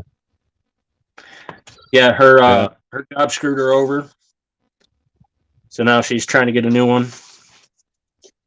Well, I'm not really trying. We've already had offers from a few different places, and yeah, we're just trying to find the right getting the process to get into there and get the job started and actually make the money you're supposed to be getting made. Yeah. Oh, all right. Well, yeah, cool. they had her. They weren't paying her $3 an hour that she was supposed to be getting. The extra $3 an hour. They kept cutting her hours. There was more than once on her way down to work, they told her not to show up because they changed the schedule when she checked it before she left. Jeez. So, I'm glad I don't have a job like that anymore, man. That sounds like my first job, actually. Kind of do that kind of stuff. Yeah. You know, hopefully she gets whatever she needs right now. You know, you get that handled. Speaking of work, I've got to get to work because, well, at least the window was already. I had glass deductible, so I didn't have to pay for that. But I still missed the night of work, and I got to kind of make that up. yeah. Yeah. Well, yeah, man. Thanks for having me on. Then, yeah, if I end up at that bowling, I definitely will ask about that. Yeah, that'd be awesome. They'll remember me. They should at least, as long as it's not a whole new crew. Bowling alleys kind of have that shuffle. No. All right. All right. I'll see you. I'll see you around. It's Native. Nice to talk to you too. Yeah, he hasn't actually gotten to talk to you yet. You're always asleep. Or I just don't talk. Yeah, there's a lot of times she's sitting here. I'm always here. But appreciate you hanging out, bro. Yeah, not a problem, man. I'll see you next time. It was nice to finally talk to you as well. Yep. Peace. Take care. Have a good one. He's got one now. All right, it's clear. Everybody can talk shit about him. Don't actually ever talk shit about him. No, he's an awesome dude. I just like fucking with him. He's got the same sense of humor as I do. He seems like someone we'd really get along with. Oh, yeah. Roll call. Who's still here? Says we got 6 hanging out. Mr. Boots and Bounty said that he was here a minute ago. Don't know if he's still hanging out. Of course, we got Tasha. I'm surprised I haven't seen Rock and Ore yet. I wonder if Pat is still hanging out. Everything Treasure and the Crumb Snatcher. The Crumb Snatcher. The Crumb Snatcher.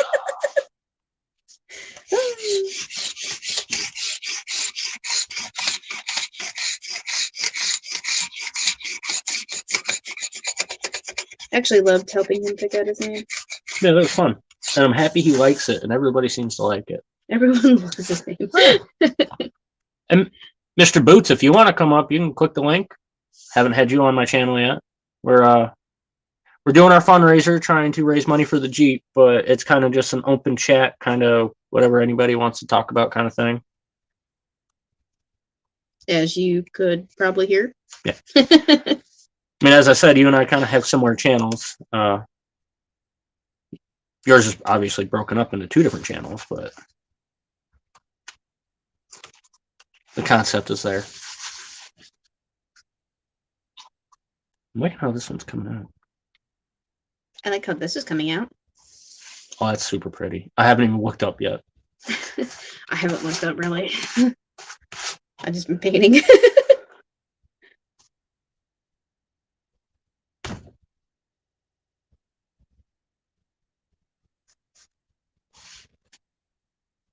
Which is funny. We have kind of country, and then we have full-blown country. I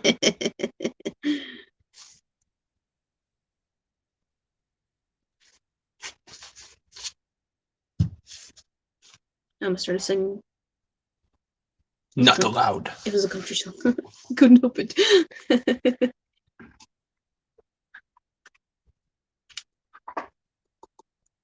Ah, I gotcha.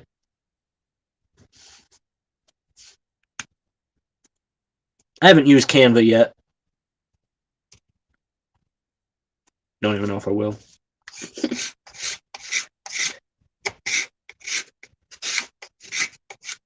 I thought she was just doodling.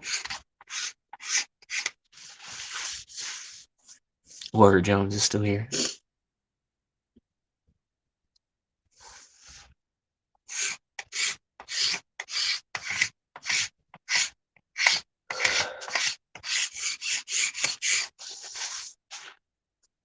So, I mean, does anybody have any questions that they want to ask?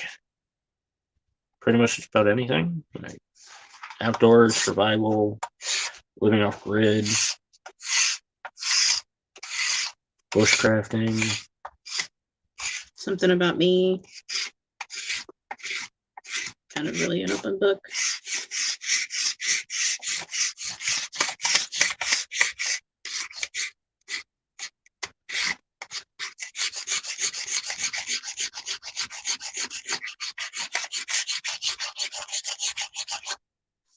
Guillermo, what's in what? That's called a bot.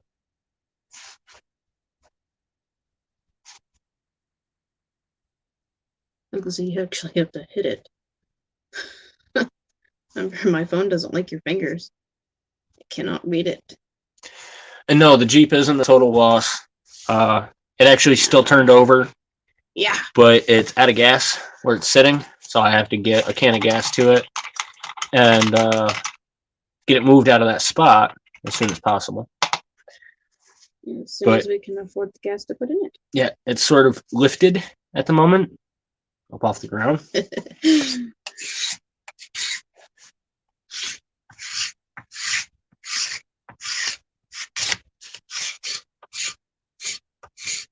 I'm hoping to get it moved out of that spot before it thaws or the creek blows again and either pushes it farther onto the road or drags it down the creek. Where it's sitting, it could go either way, depending on how the wave hits it. This comes out so super smooth. I just want to sit here and rub it. And people are going to get mad that I'm rubbing my wood. Or they're gonna leave thinking it's a naughty channel. I mean, if you're in this channel, you already know what it is. I was gonna say I'm definitely not a clean one. I'm dirty.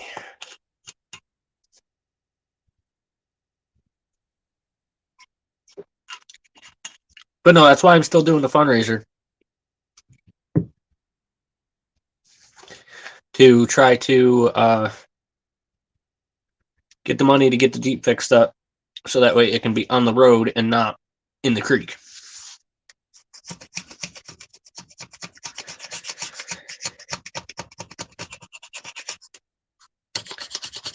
And welcome back, Kitty. I think you took off there for a little while. Reminds me of my foster sister. Every time I say Kitty. That's why I don't say kitty. I love my foster sister. She was awesome. She was one of my close friends. I think you keep forgetting that. Yeah.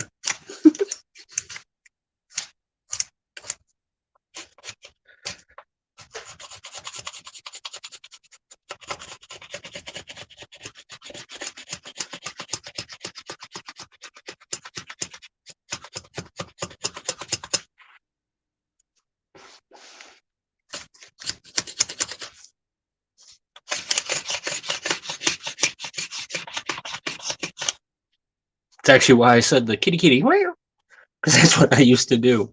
Everybody called her name was Catherine, but everybody called her Cat. A handful of people called her Kitty, but I would always be like, Kitty, kitty kitty,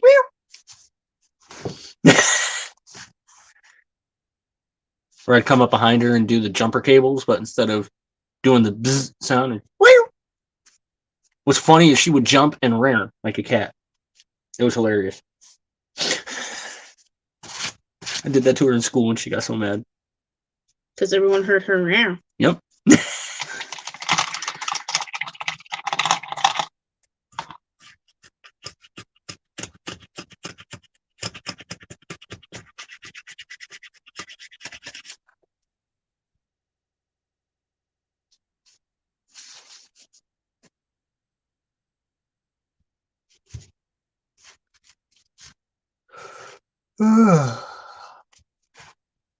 So do you ever come to New York, Vanessa?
And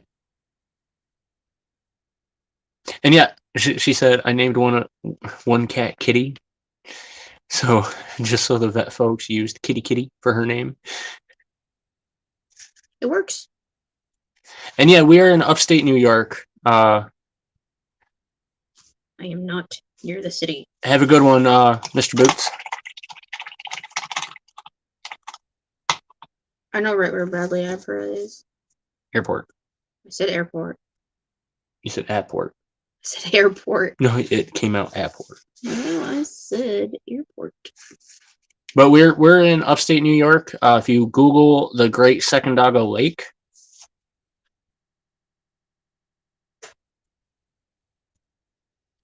Oh yeah, we're not nearly that far. Her brothers in-laws are from up near the border, at the top of New York. Across from Vermont. We're like mid-central. But I always have to say upstate New York because If I just say New York, people are like, "Oh, I don't picture woods in New York." It's because you're picturing the city, and I don't Yeah. live near a city. I've never even been to New York City, and I never will. I can't say that I have. Lived in Queens.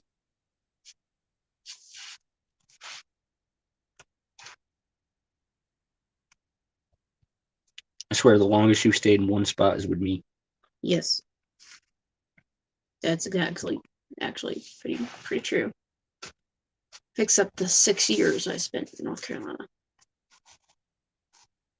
But And even then, you that didn't was even. partially. I was gonna say, even then, you didn't even stay in the same freaking county.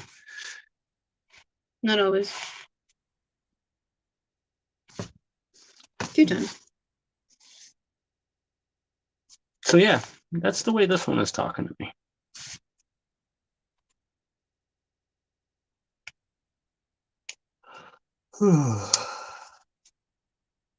Hey, it's actually charging now. It's at 22%. Oh. So that's carved, ready to be burnt. So I wonder, full blown country. I don't know if you're still hanging out.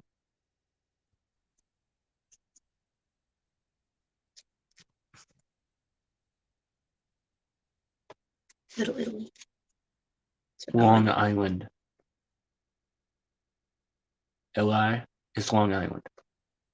Why wouldn't it be Little Italy? Because that's when she's Why talking wouldn't about. you put island? Because instead of- if she's talking about New York City and Long Island, they call it LI. That's lame.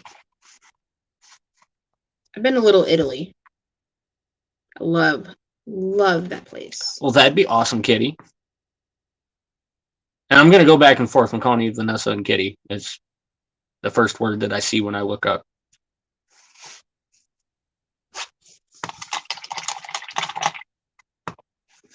That'd be Yeah, cool. just let us know when you want to come out. We'll hang out. We'll have a fire. Maybe cook up some venison. Oh. And if we're actually making some money at that point, it'll definitely help you out with gas and say thank you and all that. Oh, I got a notification. I wonder what that's for. Bolo. Bolo, subscribe to my channel, whoever that is.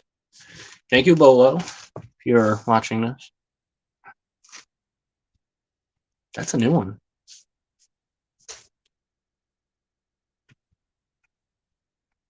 And I know a lot of people say don't focus on the numbers and don't focus on your subscribers and everything else, but that's all I focus on. And it's not just for the number. I focus on each subscriber that comes to me. I appreciate them. I appreciate their time. I appreciate them making the effort to subscribe to me.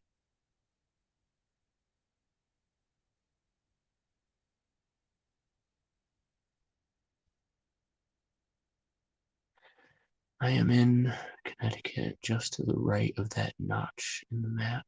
Move over one town and down one from the notch. I think I know what you're talking about.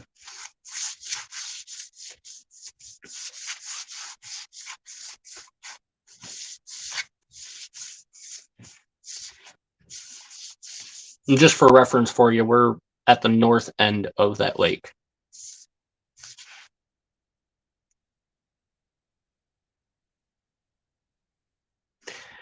I mean, we can fish for your dinner. We're not big on eating fish. I just like fishing for the fun of it. I'm a catch and release only kind of thing. Yeah, I fish for fun. I don't fish to eat. Now, if I happen to catch a northern pike, I am definitely keeping that. And eating it. I'll eat half of it and mount the other half. Pretty much. I've never caught a northern pike, but they're in the lake, and I've always wanted to catch one.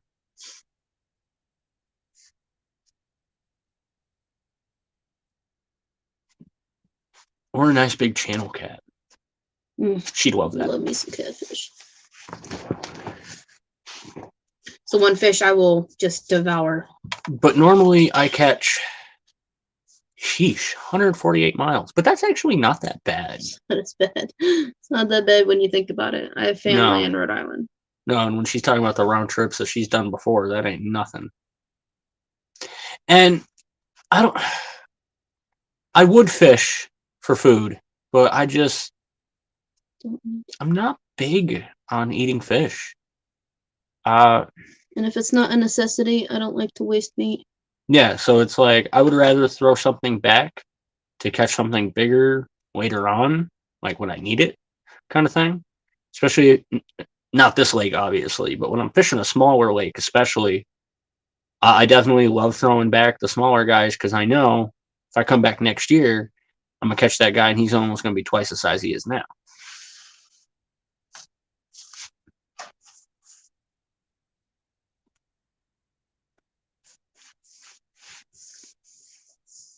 But I don't have anything against somebody catching their dinner, obviously, especially if you're gonna eat it. Just don't waste it. I don't know if we have a military base very close to us. You might actually go by, what's that one there? The Air Force base, the Air Force Army base. Fort Hunter? No, it's not Flushing.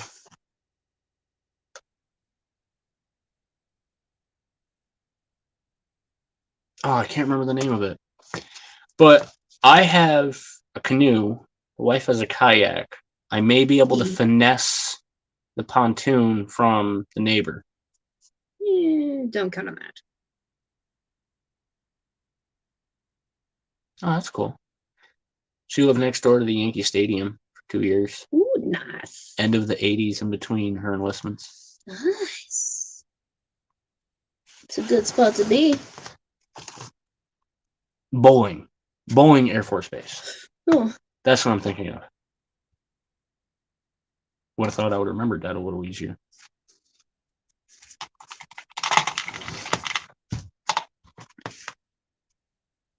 Pretty sure bowling is the what's going on, Kincaid?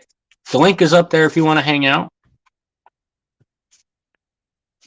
Haven't jumped up on your panel yet, but would love having you on mine. We can talk and chat and get some interaction going. Having pretty good conversations with Vanessa though. She's really good at the chatting.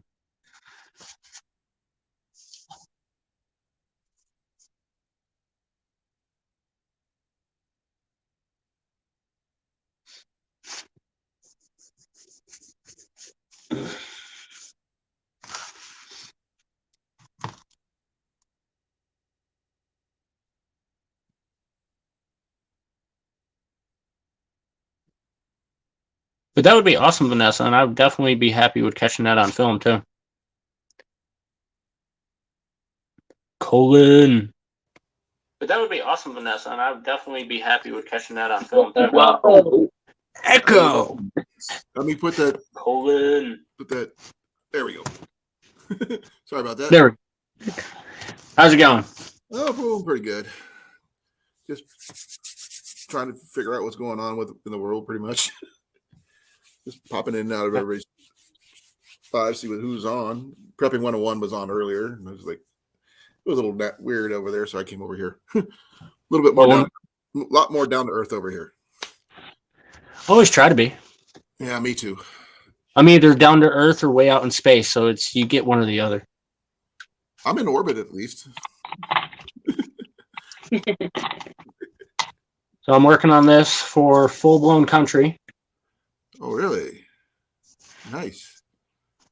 He made a donation last week before. And I finally made my way down the list to get to his. Had a little bit of a setback, though. I don't know if you caught that on my...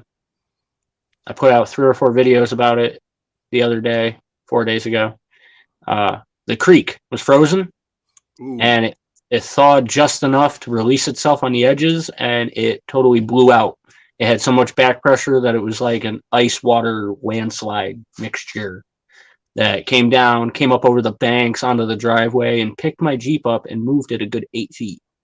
Yep. It picked it up and turned it. Did it do any damage? I haven't been able to tell yet because it is currently sitting on a like 800-pound block of ice that is holding the nose up. Wow. So until I can actually chop that away and get it down, it does still turn over. it turns on, but I don't like. It went in drive. It went in reverse, but where it was just spinning. So I need to get it free and get it out of there and get it fixed up. But I'll see. I'm trying to figure out what did we do to get that out of there. Don't have a jackhammer. Don't have a flamethrower. That'd be out. I could make a flamethrower. So build a fire underneath it and just melt it. That's all I can think of. The local fan club, he said that he could bring up a salamander, right, to blast some heat at it for a while to get it to melt. I can also take my axe, the big heavy splitting maul, and kind of chop at the ice for a while and get it to try to release. But now it's empty. I was struggling to try to get it out of the stuck spots for so long that I burnt all the gas out. So now I need to go and get more gas as soon as I have the money for that. I've got a 6-foot metal pry bar that would probably work. You can just I have one of those too. Just use that in conjunction with a 10-pound sledge. You might be able to break it in half. Nope. No, it's got the spike on one end and then the flat wedge on the other. If I hit that with a hammer, it's going to dent that wedge. Really? It's not my pry bar or the wood. Like I don't give a crap. I just do it, but I'm borrowing that from the neighbor. Well, I've got my own. I just don't know I haven't used it. I just give me trying to figure out a way to use it. I use the pry bar for logs when I'm out getting firewood. If I need to roll it or move it, or if a tree is hung up and I need to get its ass end lifted so it'll slide, I'll slide it under there and push it so it'll actually slide down the tree it's hung up on. Have you thought of ramps and putting in neutral, try to roll it back? It's dead and out of gas. No, you just put it in neutral. Basically, try to push it off. I would, but the ice chunks, which are like the size of my whole front end, are underneath the front of the Jeep and lifted it up. Okay, so you're attaching to the frame. Oh yeah, and I can jump on top of it, and there's no suspension movement at all. It is in the air. Oh, okay. Yeah, I was up on the bumpers. Like, do I have any movement? Oh no. You don't have any. I'm sorry to say this, but you don't have any weight to you. No, I don't. Not like me. That's not an insult, but my wife is carrying me on her chest and her ass, so she had plenty of weight when she tried it. It didn't work. I'm like 280. It's not even an exaggeration. No, it's not. That's not even an exaggeration. My wife literally has half of my body weight on her chest. Oh, okay.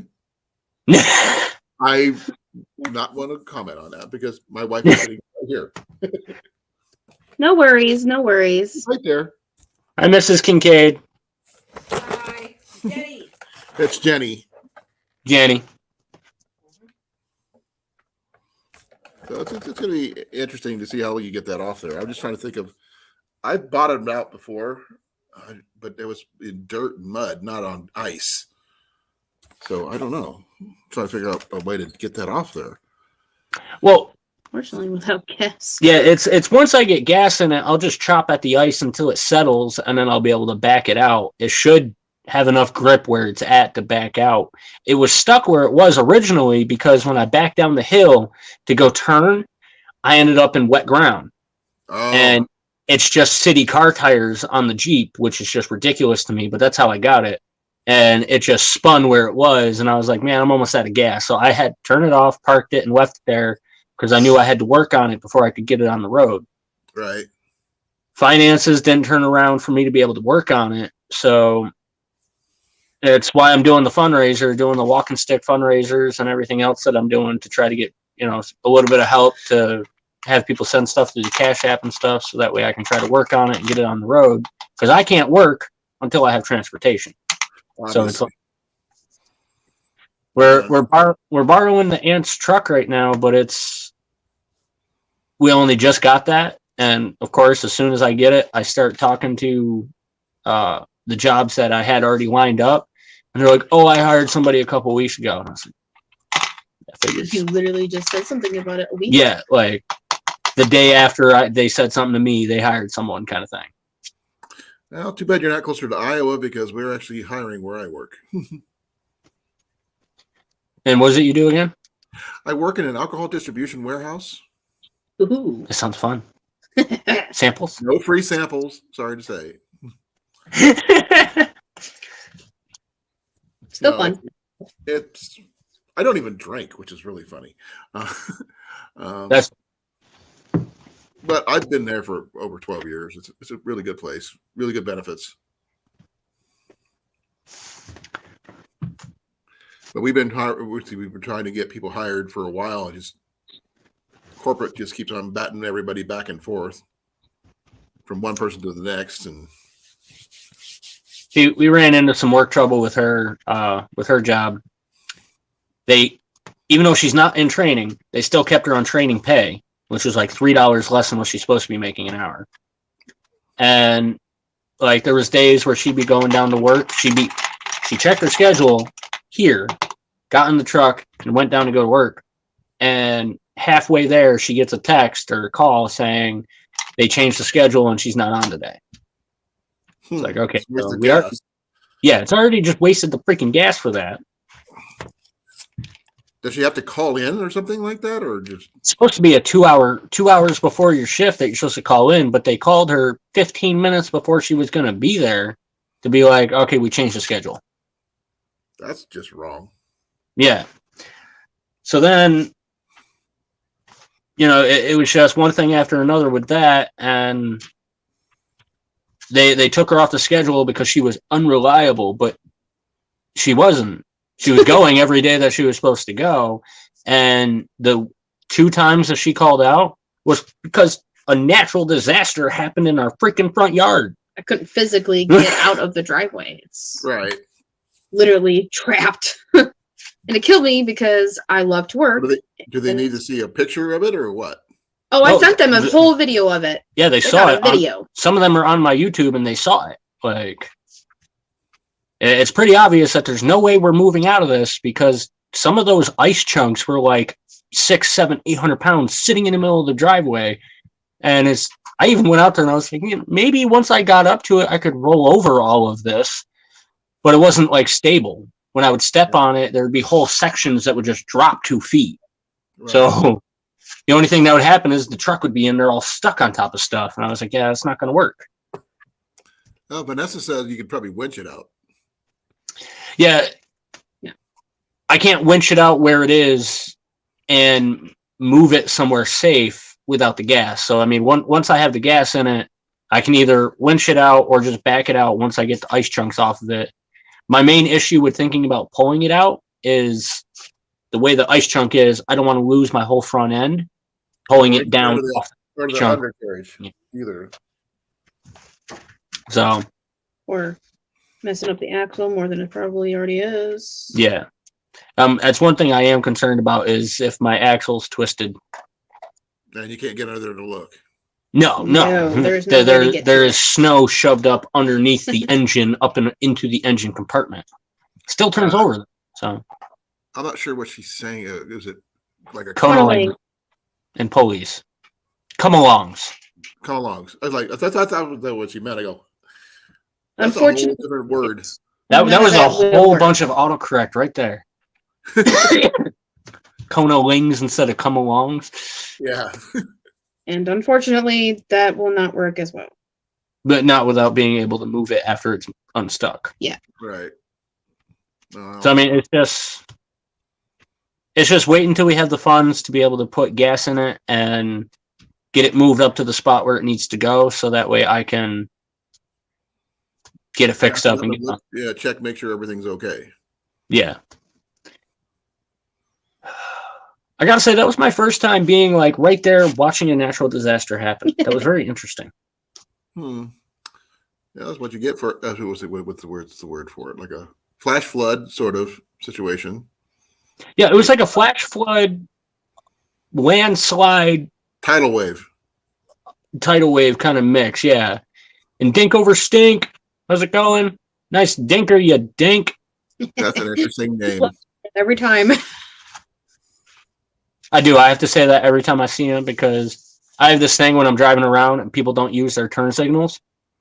I call that a dinker Okay. because it dinks at you when you turn it on. Right.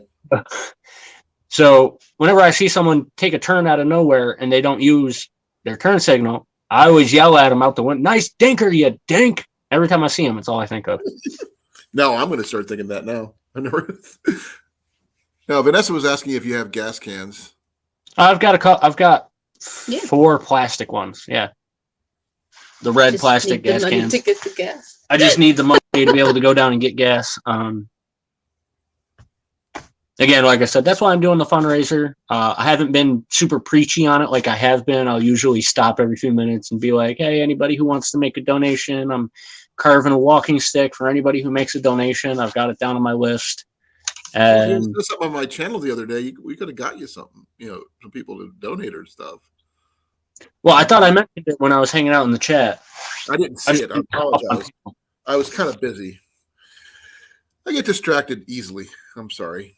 No, I feel it. It's totally understand. You I'm understand? not used to being on this side usually. I'm usually on that side. Oh, sorry, that side. Isn't there a way I could switch it? Yeah, there is. There There you go.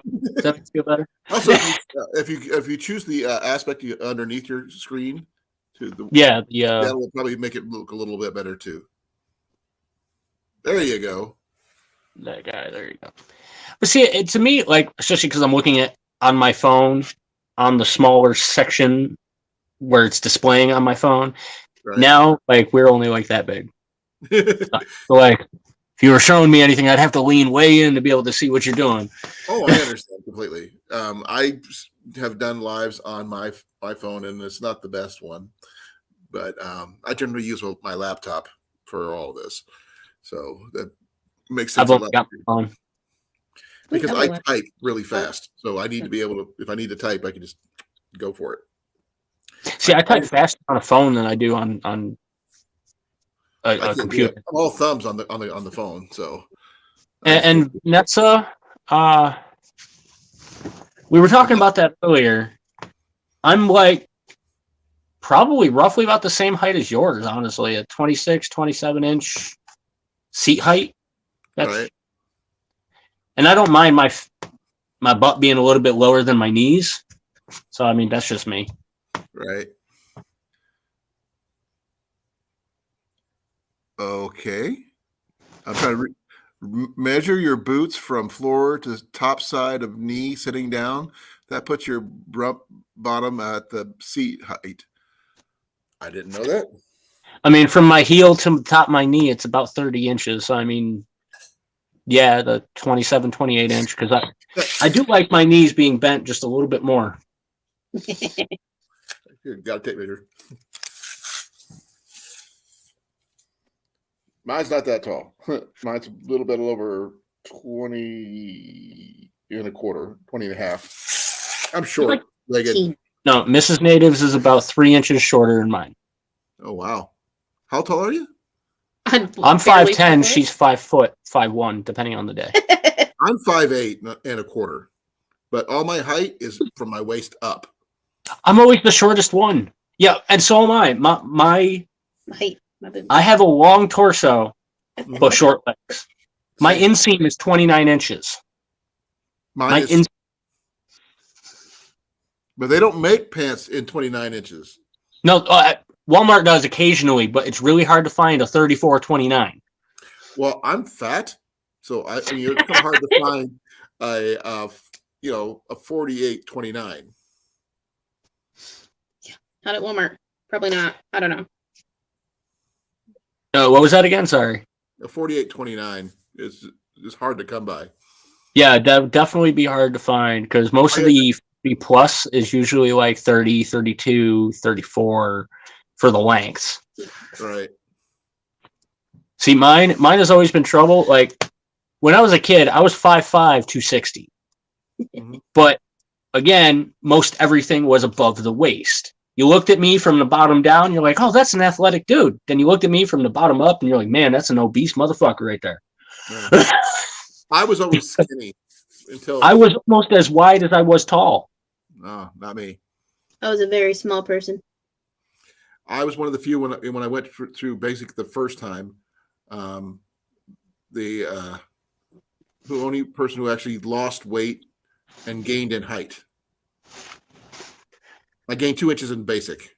And that was after I was 20. I was like 21 when I went through basic. Well, I mean, you grow until you're 25. Yeah, I grew 2 inches in about 6 weeks. Diet and exercise. I didn't have a really good diet because we were dirt poor. So Yeah, I was severely unhealthy and obese and everything else, and my metabolism just sucked. Like I couldn't lose weight. And then I've been having trouble with my charger. I know the feeling. What kind of charger do you have? Android. Seaport. Yeah, me too. I hate iPhones. Me too. My wife loves them. I don't. I have an iPhone. And yeah, so you're like my wife then. yeah. And I was severely obese and unhealthy. They checked my cholesterol and my triglycerides and everything else. I had a heart attack when I was 15. But then I spent a year working out 6 hours a day, and that's not even an exaggeration. I worked out 6 hours a day. And every day for over a year. And my metabolism now needs like 4,000 to 5,000 to 7,000 calories a day to maintain my body weight. Oh, wow. Otherwise, I lose. I end up being 140 pounds in 2 months if I don't pay attention. Oh, me, I had my stint put in back 5-6 years ago. But I'm really, really strong in the shoulders because I do a lot of archery. And I pull a 74-pound longbow for fun. My really fun one is a 100-pounder. I'm not sure if you've ever seen anybody pull one of those. No, the highest I've ran into is a 60-pound. I've got a 65-pound U recurve. It was custom made for me. I love those. Oh yeah, I've got my 100-pounder is custom for me, and my 65 U recurve is deer sinew backed, beautiful recurve. Shoot off the hand. But my 74-pound one is a Black Widow longbow. Love it. Picked it up for a song at a local archery shop here in Iowa, so I know my bows. I had a vintage bear, number 145. That's all it said on it. It was a bear number 145. That's all it was on it. And I found that in a shop. It was spray painted. It was spray painted a camo design, and I sanded it down and found all that. And I was like, oh my God, that thing is beautiful. But Vanessa, the seat I'm sitting in, I think is only like 24, 26 inches, something like that. I can't remember. It's Our chairs are 26. It's a Furmax Reaper Darkness if you want to look it up and see what the spec says. That gives you a reference. Is that a gamer chair? Yeah. Oh, Yep. okay. It's I'm not actually a gamer. She's the it's gamer. Furmax. I'm not. We're both gamers. Oh yeah, we're both gamers, both outdoors people. You name it, I do it. Yeah, And then it's awesome. So are you trying to look up that bow? Yeah, I'm researching it. I actually, I own right now because my boy gave it to me. A few years ago, they were doing a citywide trash day at one of the local places near where we used to live. And he found a 1954 Bear recurve in the trash. Oh man. No, the thing is, it was a youth bow. 20-pound draw, left hand. Was it 1953, I think it was. And there's only one person who could have made it back in 1953. That was Fred himself. I don't think he was doing having a factory made stuff yet. The wife's newest painting. Oh, that's cool. How do you want to see this? Here,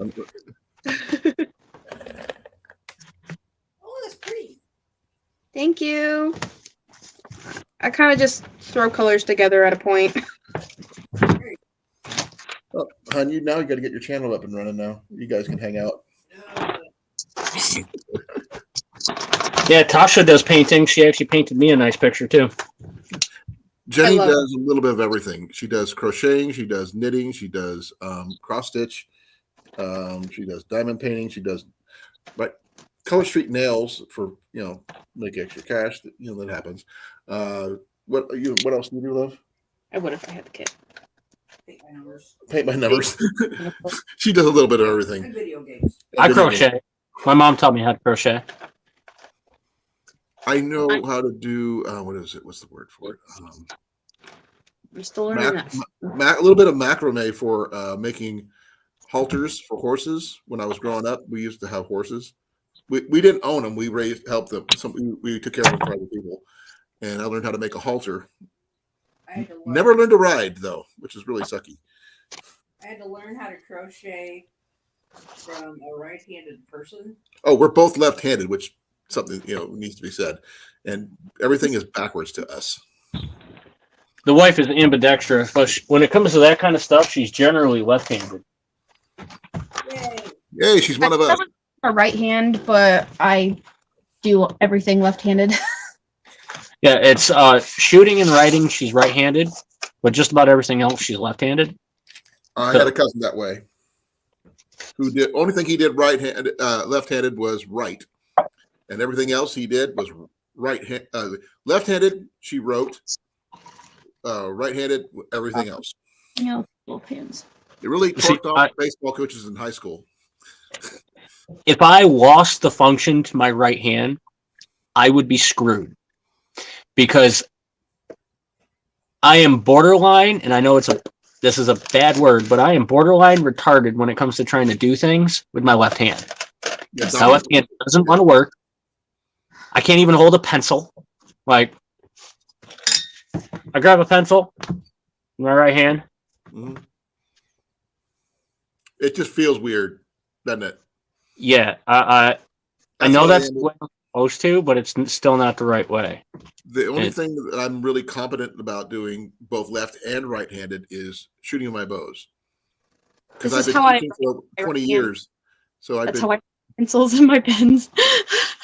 I've been teaching for over. Oh my God, I'm 50 now.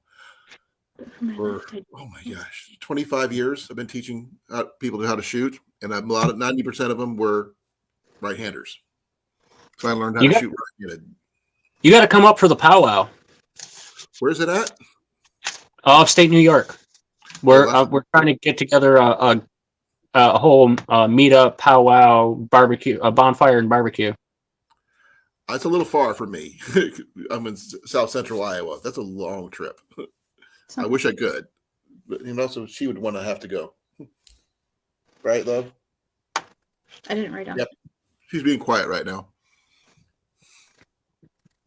Hey, Clayton. Oh, Tasha's here. Okay, hey, Tasha. Oh, she's always here if I'm on. She's always here. What's up, Clayton? She's on mine too. So I was like, I just sort of, hey, Tasha.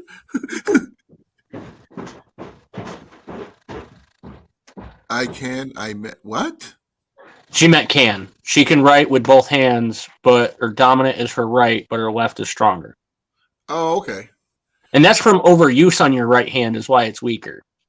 My That's strongest hand is my left hand, so you can hear mine. Yep. But my left one doesn't do that anymore. It used to. But both of mine do the same thing.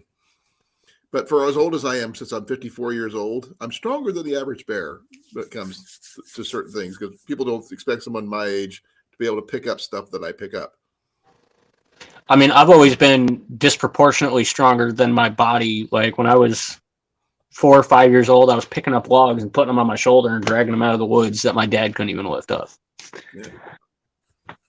My boy is going to be 16 in April, and he doesn't look like he can pick up anything until you see him actually reach around and pick up an anvil like it was nothing. He wants to be a blacksmith. Oh, that's awesome. I want to do some blacksmithing this year. I'm going to be setting up a forge. I'm actually going to be building it into the hill Right. and trying to make a natural forge. My boys we do Renaissance fairs and rendezvous and stuff. And Ian's worked with several blacksmiths apprenticing, but never long enough to actually make it anywhere because he works for somebody for a little while, then that person moves away. Yeah. They work with someone else who has a different technique, so he has to learn that, then they move away. Or we have to move away. So I've been trying to think about getting him his own little forge set up because they have a little hobby forge on Amazon that's not too overly expensive, like $130. That might be something he could practice on, but it's not more than anything you can do with like small knives or anything like that. Nothing major. If it's timed out right, you guys could probably pull a twofer. They have a really awesome Renaissance fair up here in Sterling, New York, and it's usually right I've my heard of birthday. Sterling. I've never been there. I've wanted to go, but when my foster family went, I didn't go with them. Well, just right now we got this year is all booked as far as I got for my time off from work, and she doesn't get time off like I do. But I've got a fishing trip coming up in June with JB Outdoors, and I have my annual backpacking trip in July. So that's for a week in the middle of nowhere in Yellow River State Forest, which is a beautiful place, by the way. If you ever get a chance to make it to Iowa, I'll definitely show you that place. It was voted back in, I think it was in 98 or 99, one of the top 15 best places to backpack in the United States, considering it's in Iowa, which is really weird. I'm planning on it being right around my birthday in August. Oh, my birthday's in September, so I understand. Cool. Next year, I am planning my ultra through hike. I was planning on it being this year, but things have not worked out the way they're supposed to. So I understand completely. I was planning on having the cabin set up and kosher, hopefully already making some money from my YouTube or my stores or whatever else. And then I was going to start doing the ultra through hike, which I'm going to take the Appalachian Trail from down in Georgia all the way up to Maine, and then cut back down the Appalachian Trail to get to the North Country Trail where it connects, and take the North Country Trail all the way to the Dakotas. And I was going to do that in one straight run, never leaving the trail. Door bounding. Ooh. Depending what time of year you do it, it's going to be interesting. Clayton. Have a good one, Clayton. Thanks for popping in. And I was planning on actually hitting, I was going to start the Appalachian Trail. I was going to try to be the first one on it, mid to late February. It's going to be rough. Well, not when I'm going through Georgia and the South in the middle of February. I'm not going to hit up north up until mid-spring. Okay. If I can average like 60 miles a day, or between 40 to 60 miles a day, I'll be able to do it in 6 months. And I know that sounds like a lot, but I'm not going to go with a full pack. The wife is going to take the Jeep and follow me and bring me supplies on the trail as I'm going. Okay. I won't ever your own trail as you're going up. That makes sense. Because I'm pretty much just going to have my hammock, a tarp. That's about it. My knives. I wish I could take my bows with me, but I can't. I would probably take one thing that I actually, my boy got for me that you might get a kick out of.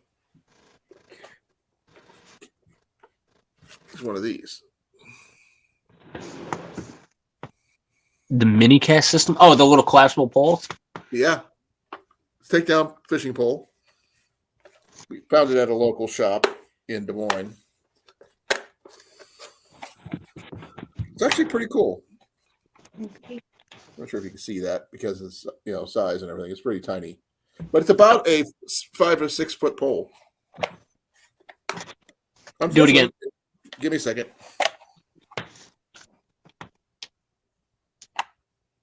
Oh, that's pretty cool. Yeah, there's the riser. There's the the handle. The reel. Unfortunately, it's only right-handed. Each. Yeah, that's the only thing. I can never find a left-handed one. And the rod is like, oh man. See, everyone gives me shit because I hold it with the reel facing me. Well, I can't. I don't want to hold it upside down and reel backwards. I don't want to go backwards. That's not who I am. I reel forwards, not backwards. But it's got a really good pattern to it, as you can see. That's cool. Yeah, it's a really good setup. I mean, for free, I can't really beat the price. Let's see if I can remember how to put the dang thing together.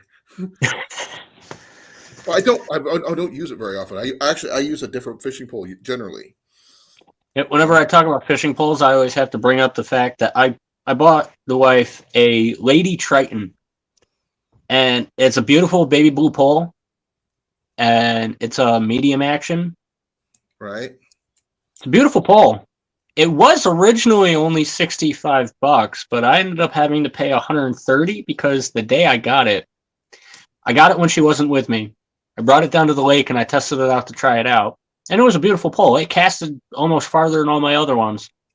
And You only tested it because I'm picky. yeah, and I wanted to make sure it was good for her. Put it in the back of the truck with all my other ones and drove home. I was hanging out with a buddy at the time. He was driving. He had a brake rotor in the back of the truck and a traffic cone. Oh, it broke? Yeah, he took a turn too hard and the rotor went flying across the back of the truck and slammed into the poles. And the only one it broke was the tip on her pole. Oh.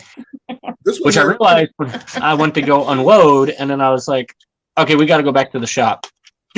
Went back to the shop, bought it again because I couldn't just be like, hey, it broke. Give me a new one. Right. And made it home. Luckily, where we were living, the apartment had a pond out front with fish on it. Right. That's awesome. That actually comes out to be a really nice pole. Yeah. Yeah, it's about, okay, from tip to tip, from end to end, is 6 feet. Oh, nice. Yeah. So there's the button right there. Oh, nice. I don't like closed reels. I like open reels. I like open-faced reels because I was going to show you my second fishing pole that I generally carry when I'm backpacking mostly. Couldn't you just put a different reel on that rod? But it wouldn't fit in the kit. What if you used like a kid's rod, a kid's reel? It wouldn't work. They're all closed-faced. There's no open-faced like these.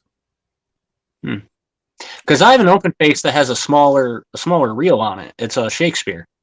Yeah, this is a Shakespeare. I use Shakespeare regularly. That's my thing. My oldest pole, it's a black one. It's like half the size of that. This one here is a 6-foot pole too, but it's I just meant the reel part.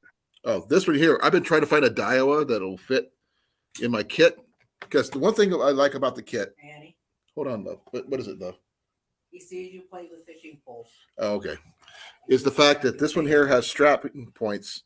I can strap it to my pack. Yeah. So, and it actually has a section in here for you put your. Give me a second, I'll get this open. I can show you. Has a compartment where you put your stuff right there. I generally go trout fishing for when I'm on the trail. So I don't even know how if that would even be allowed or not on the Appalachian Trail. So I think so. I got to look up the regulations, but I'm pretty sure it just depends on each state. So it actually would probably be a pain because you would need a fishing license for each state. well, yeah. To go in that state. Yeah, and each You go in. each one like that would end up being like $400, $500, $600 just in fishing licenses. Well, it would also save me money on food overall too. Though when I have to carry it with me, I can just catch it as I go. Yeah. That's if there's places with water. That's the thing. Not every place is going to have water, and I have no clue what fish I am going to, catch. So, but it breaks down fairly small. Yeah, that's super cool. So when I brought that pole home, though, I went inside and I was like, all right, baby, I bought you a pole. Let's go outside and fish. I want to make sure you like it. Of course I did. Totally avoided any conversation about how much it was until she actually was out there casting and playing with it and everything else. And I think you hooked something, but you didn't catch it. It popped off. No, I caught like 4 fish in a row. Out of the pond, right there? Yes. Oh yeah, that's when more. That's when I caught that bullhead. Yeah. My first ever bullhead. But so I waited until she was super happy with it, and then I was like, all right, so you're happy with it, right? You love it? And she's like, oh yeah. And I was like, all right, so I gotta tell you something. Yeah. it was only $65, but I had to buy it twice. So then I explained the whole thing to her. She got mad, but she liked it. So it's Jenny's not much into fishing, so Jenny's not much into fishing, but she'll cook it if I clean it. Yeah, she likes to go fishing with me, but it's pretty much only if I'm fishing. Yeah. Same here, pretty much. I've been trying to convince her to go to the fishing get together we got coming up. That way we don't have to. Okay, which way did I put this? It actually might be something she'd be interested in. I'm convincing the wife to start another channel, and it's going to be pretty much the wives of YouTubers, where all these guys who have wives who are, they're YouTubers, and their wives have to deal with all the shit that they put them through for their YouTube channel. All getting together and talking about what it's like living with a YouTuber. Well, I can understand that. Mm. My being what I am actually has saved us last year when we were homeless. So it was not easy doing all this. That's for sure. I mean, you definitely get a community going, and having that community to be able to call on.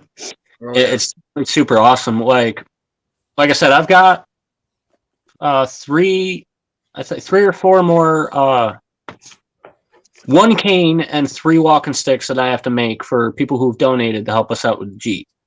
And I'm still pushing it. It's why the banner's on the bottom. I felt very pushy having to stop and say it every few minutes talking about it, and it just kind of felt like a lot. Actually, when I went through mine, I didn't ask for anything. I just, basically I wanted people to, to help me emotionally, mostly. And that's what, things happened. I mean, you're not, how was it? I'm trying to explain it. When they helped us out last year. It'll be very generous. Very generous. And you just got to be real and explain the situation. I mean, the thing is, I never lost my job. That's the one thing most people, I had reiterated. We never lost work. I didn't. She did during the pandemic. But I guess people like their alcohol. Yeah. That everybody was staying home dealing with the families. They were stocking up on that alcohol. Yeah. So that's one of those things. I was considered an essential worker. Even had a paper in my pocket to let people know that I was that way. But we were living was it April, May? We were in a hotel for a month. We shot through our entire savings in a month. Over $3,000 plus, maybe up to $6,000. Wasn't it 6? Wow. Yeah, $6,000 while being forced to stay in a hotel, and then paying for storage fees for all our household and everything. And it was tough, especially 3 of us in a tiny little hotel room. I definitely understand that. Up in Washington, homeless twice. Out here, I haven't been homeless out here, but there was one point where we were getting close to losing the apartment,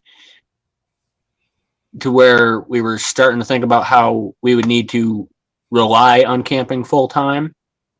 And then we found the cabin at the same time of having the apartment still. So we got lucky with that, but work has been a struggle for me. And every time she gets a job, she gets made a manager, and then everybody who's been there for years gets all sorts of pissy because she just shows up and she's made a manager because she actually makes sure shit gets done. And so there's have almost 10 years of managerial experience. So then people kind of get butthurt about it and then cause drama and issues and everything else. So it's actually cost her 3 different jobs now. Oh, I'm sorry to hear that. It's honestly, I'm just ready to be a regular employee. Yeah, that's what she said. She's like, the next time someone asks me if I want to be a manager, I'm going to say no. Because not even an assistant manager, because you work twice as hard. Yeah. I have been a manager, an assistant manager, a key holder, and a temporary manager. Yeah. No more. Right. And each time it's just people who've been there for years but don't have the ambition to actually go from where they're at. They get all butthurt and start causing drama and stuff like that. Like people were saying that she had COVID when she hasn't. Oh, yeah. At all. I've never had it. Tested like how many times last year, hon? No, 4 or 5. 4 or 5 times. People saying, "Oh, you got COVID." Nope. She's been tested 15 times in the last year. Yeah. I go to the VA because I'm a veteran. So, and so does she, because she's also a veteran. And we just go to the VA, get tested, get negatives, go back to work. Still feeling like crap pretty much most of the time. Mac, leave my fishing pole alone. And it's like when you have a policy that if you have a fever, you get sent home. That's not going to work for her. She's anemic. I constantly have a fever. It never goes away. Right now, I have a fever. I'm not even doing anything. My temperature is usually about 2 to 3 degrees lower than average. Mine's about 2 degrees higher. I'm generally at 100 to 101 every day. My body just runs hot, but that's also I don't get sick. I get around about 97. That's only if I get sick. If I get sick, I'm at 96. So it's like you're okay. I've seen people whose theirs drop when they get sick. I was an Army medic for 12 years, so I understand. I've dealt with a lot of stuff like that. My blood type is, my temperature is naturally 96.3. Always has been since I was born. But those last couple of years, you've just been running a fever. Yep, I constantly have a fever. Well, I hope your temperature gets normalized. That has to suck. No, it's thank you, but no. Yeah, she's so back and forth all the time. There's always something. Oh, Jenny's that way too right now. She's either hot or cold, just like the song. she has immune issues too. So it's anytime she gets sick, it's a full systemic infection. Her whole body gets sick. It's not like she just has a chest cold. No, she has a chest, upper respiratory, body aches, everything. So whenever she gets the sniffles, it turns into like walking death. And nobody can figure it out. And they think that she's totally contagious and she must be COVID positive and this, that, and the other. She goes, I haven't even been around anybody for 6 months. So how do I have COVID? And the fact is that I got the Johnson & Johnson, which is the one and done vaccine. I haven't had any boosters. I've never got COVID and never will because I still wear a mask. Yeah, knock on wood. Knock on wood.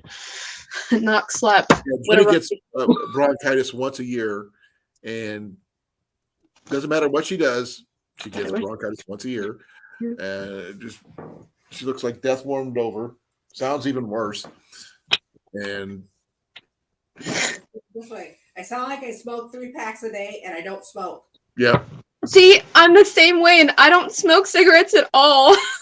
I used to get bronchitis once a year. Sometimes it'd be twice. I'd get it in spring and fall, right as the wet change comes crossover. That's what she gets. but I haven't gotten Mine's it. all year round. Shit, I haven't gotten it in almost 10 years. I know. Hey, used to- Cecilia, how you doing? Hey, Cecilia, how's it going? Cecilia is awesome. She's always hanging out with me. She's actually Same super here. late tonight.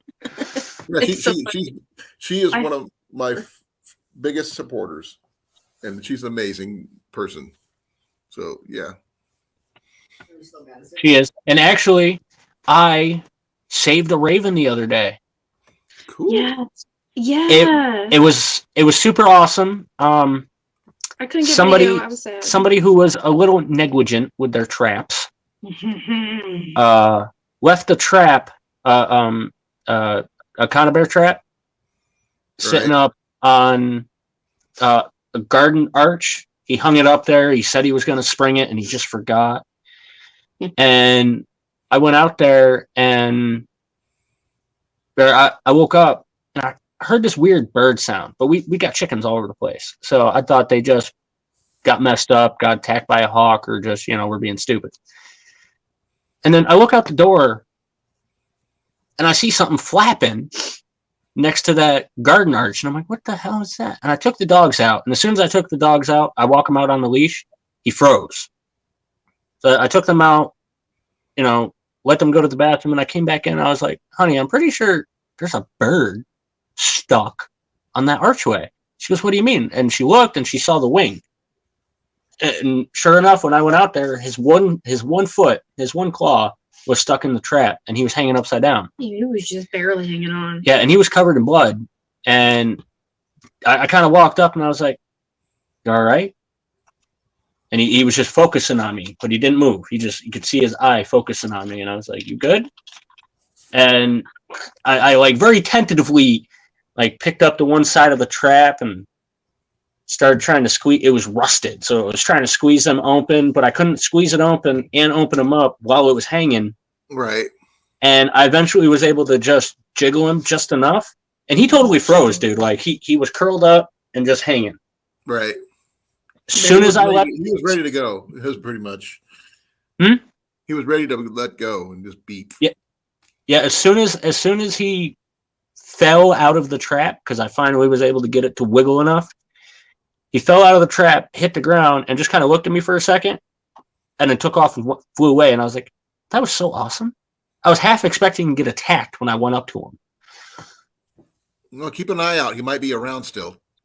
He is. He'll pay you back. He's still around. He flies overhead all the time. Yeah, I'm pretty He's sure one of our regular birds that's always around, always here, he gets the chicken feed. pretty much. So That's cool. what are you saying there, Cecilia? What does which- that mean? Yeah, there's so many different ones where people think about it. So I'm just wondering what your theology is on it. Huh? She said, when you see a raven, what it means. It's a wicked thing. I mean, That's what you're talking about. There's Wiccan versions, there's pagan versions, and there's the native.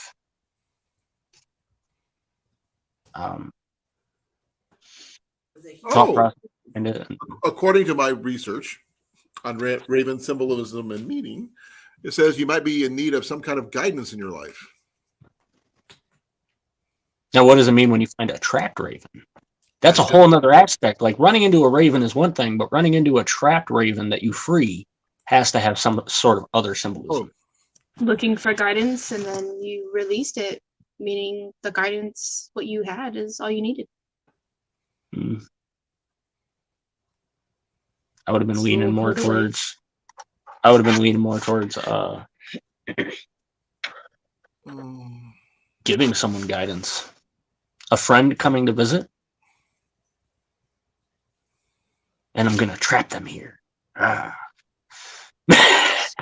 don't know. Was it Hunan or Munin? Yeah, that's a good question. Hmm? Hunan or Munin? What's that? Norse mythology. That's Odin's birds. Thought and memory. It's a Norse thing. I need to get more into the Norse mythology. I have a little story you might be able to what's the word for it? Understand, I guess. I have an uncle. His last name is Wotan. He's my godfather. Wotan is the dramatic form of Odin. So I am technically the godson of Odin, which is kind of funny.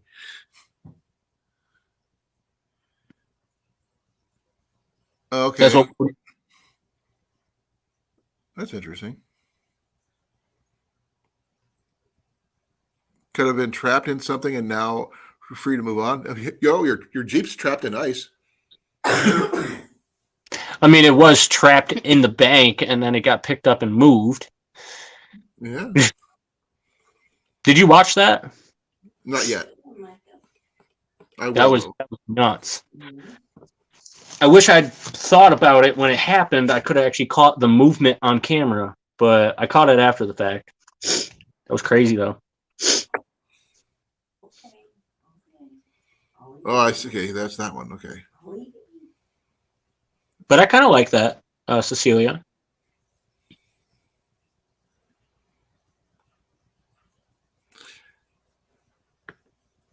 Wow, we're kidding about the flooding. Are you watching the video? Yeah, I'm watching the different ones.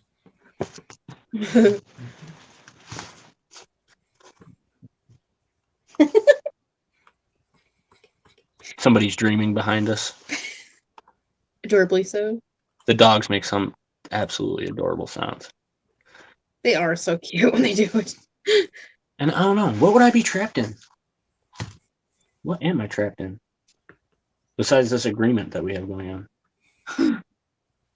That's a big one. Wow. Definitely Big eyes. yeah. Trapped in poverty.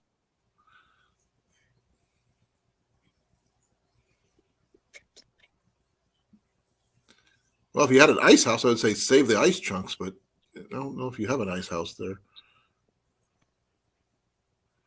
Well, I don't need to save them. They're still all hanging out. I can go out and grab them as needed.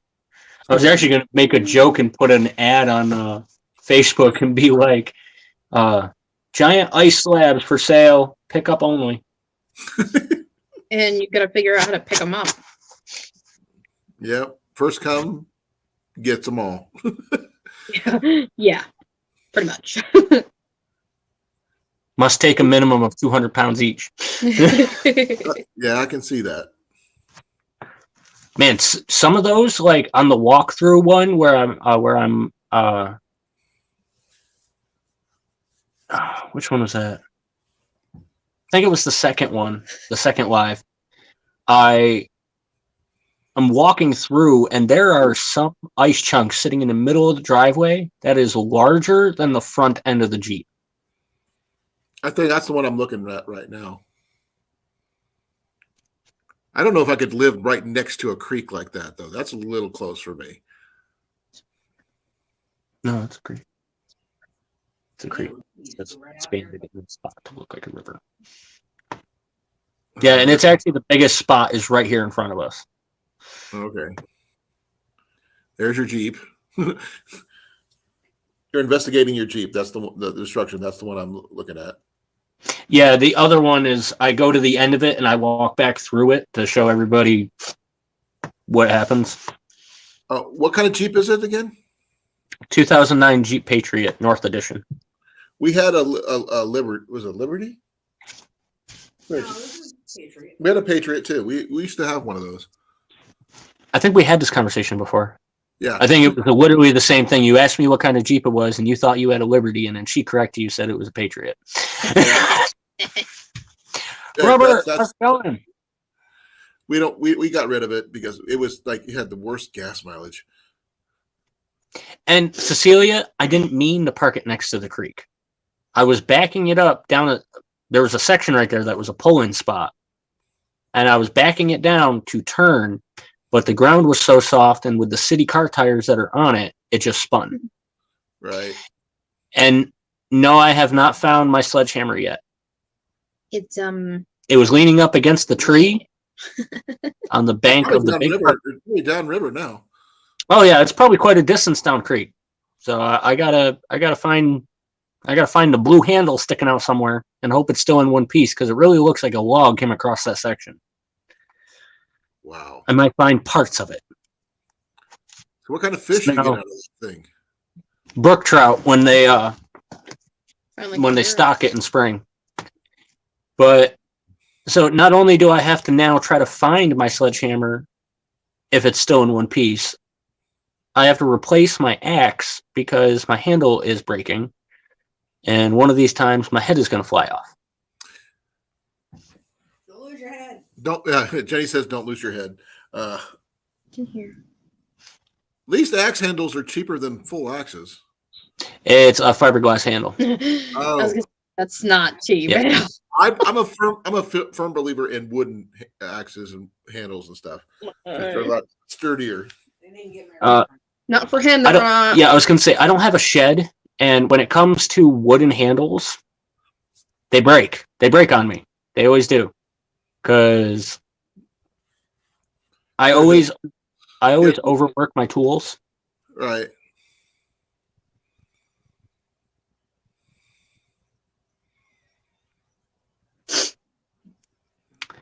And Cecilia, I bought the Jeep with the city tires on there.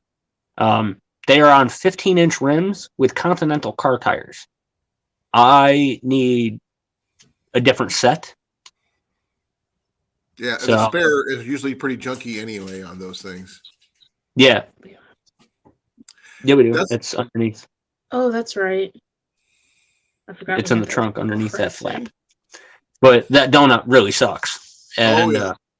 I mean, that's why I make the comment to Jenny all the time that the Jeeps like you have, like we had, they're not real Jeeps in my mind because they're No. Jeeps Not the name Wrangler. only.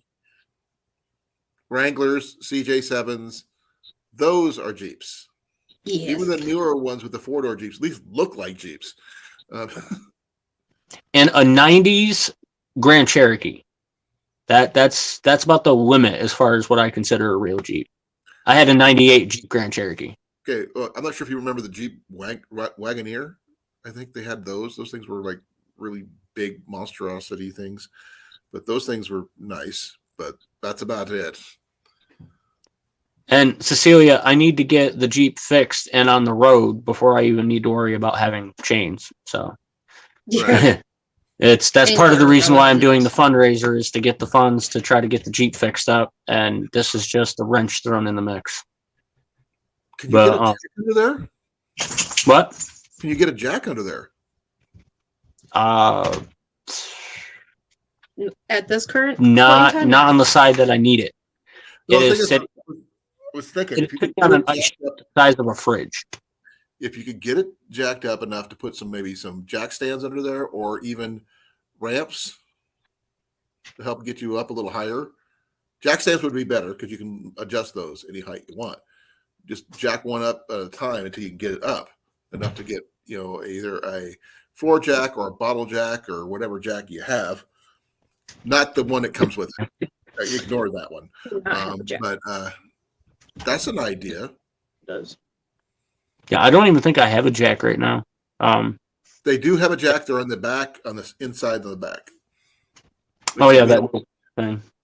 Yeah, It's a little janky, but it is a Oh. jack, sort of. there's a handle. Yeah, the little rod, the adjuster rod is the handle. Remember, the handle's not there. There is no adjuster rod. It's up in your hood. Yeah, the reason I didn't use it when we were at the trailer park trying to get it fixed up is because the way the ground was there, it wasn't level. I had to use his rolling jack.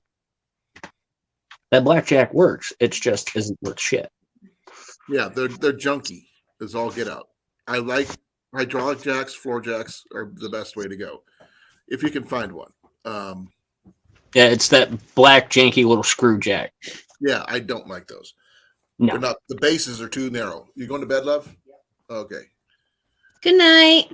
Night, Jenny. I'll be, probably following her pretty soon myself.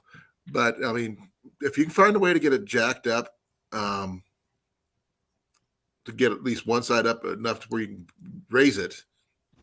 It might help you get it out. I don't know what else to tell you. If I'm not there, I can't see it.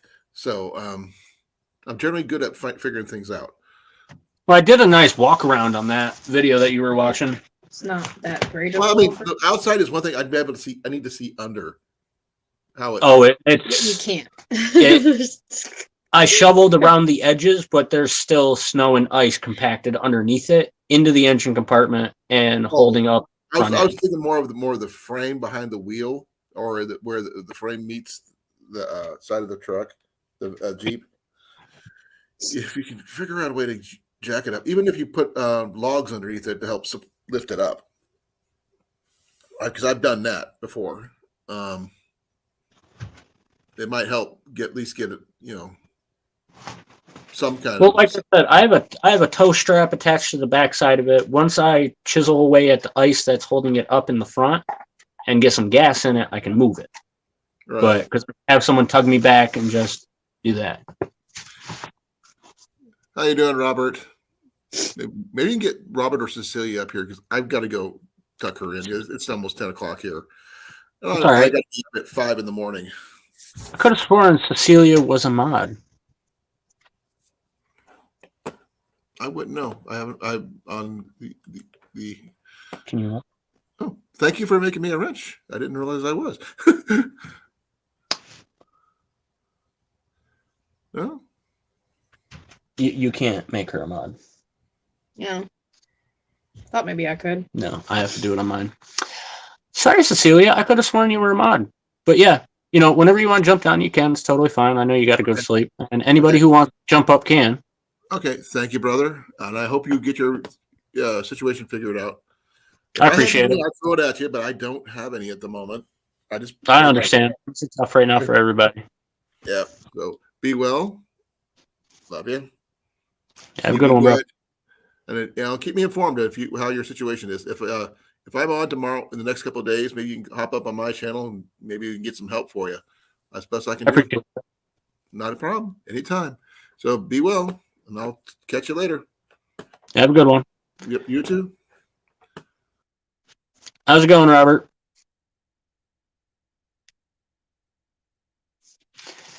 Let me go and fix that, Cecilia. I got my other phone downstairs. I'll be right back. I could have sworn I had her mod like 4 times over now. We keep having to do it again and again because it just keeps taking it off. Yeah, For some odd reason, I don't know why. It's only taking her away. Yeah, I know. That's why it's so frustrating because it's only taking hers and it shouldn't take hers at all. Here we go. Added as a Muppet. Again. Did you say Muppet? Mod away! Holy shit. This went from not burning at all to everything burnt down. Yeah. I walked by it coming out of the bathroom and it was toasty. But you were busy, so I didn't want to bother you. Well, with the fact that most of this is wet, Sorry. I just thought it would have been fine. Yeah, me too.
You know, this has to be a record. We only had one box so far. First time for everything. There's only having one bot. It's either none or a ton. Oh, I'm back. It is in my description right now. My email. It's in the description of this video. And I do not have PayPal. We have not been able to get that to work. It will not accept any of the payments I have tried to get to freaking accept. Yeah, it won't work with any of our emails or any of our cards. And it won't even let me order a card. Yeah. To do it. But it'll charge her card, but it won't let her actually use it. Go Yeah. figure. It charged her $1 twice. So she had to request the refund. I have a PayPal, but it will not let me connect anything to it, so we cannot use it. I need to get a new set of these pants too. $40 for a pair of pants, but they lasted a year. And we do have Facebook and stuff. If they don't want to do the Cash App and have Facebook Pay, we can do the Facebook Pay. I mean, yeah. I have Facebook Pay. You have Facebook Pay. If at any point in time no one has Cash App or doesn't want to use the Cash App or anything like that, Facebook Pay is always like Free, fast. Yeah. Easy. And I haven't put it in my about page yet because I am going to be setting up an email specifically for my YouTube. I just haven't set it up yet. It's going to be like the modern native at google.com kind of thing. Did you say Google? Yeah, at google.com or at Gmail, whatever. And no, my Facebook link is not in my description either. It is, I have a Facebook group called The Modern Native. And then you can find me. I'm the only moderator. It's obvious who I am. I haven't added that stuff in yet. It's the only thing, Cecilia.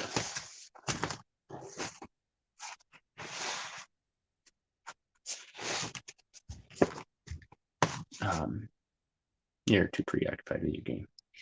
I'm just in a Time thing. spot. Give me just a second.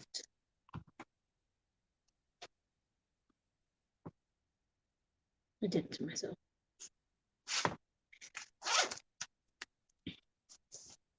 Crap. But yeah, it's just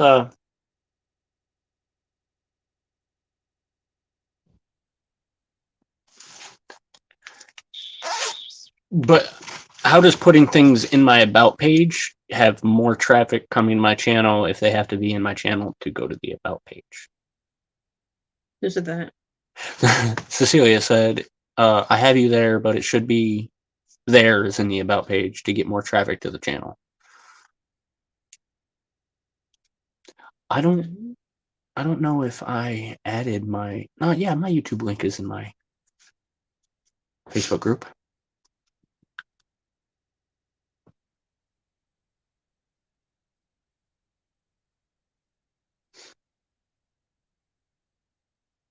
So, like I said, anybody's welcome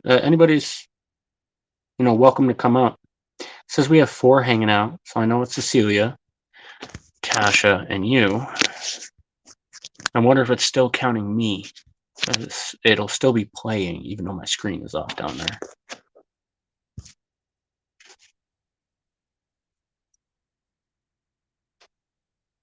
Hey, I actually made it to 41%. It's actually state charging.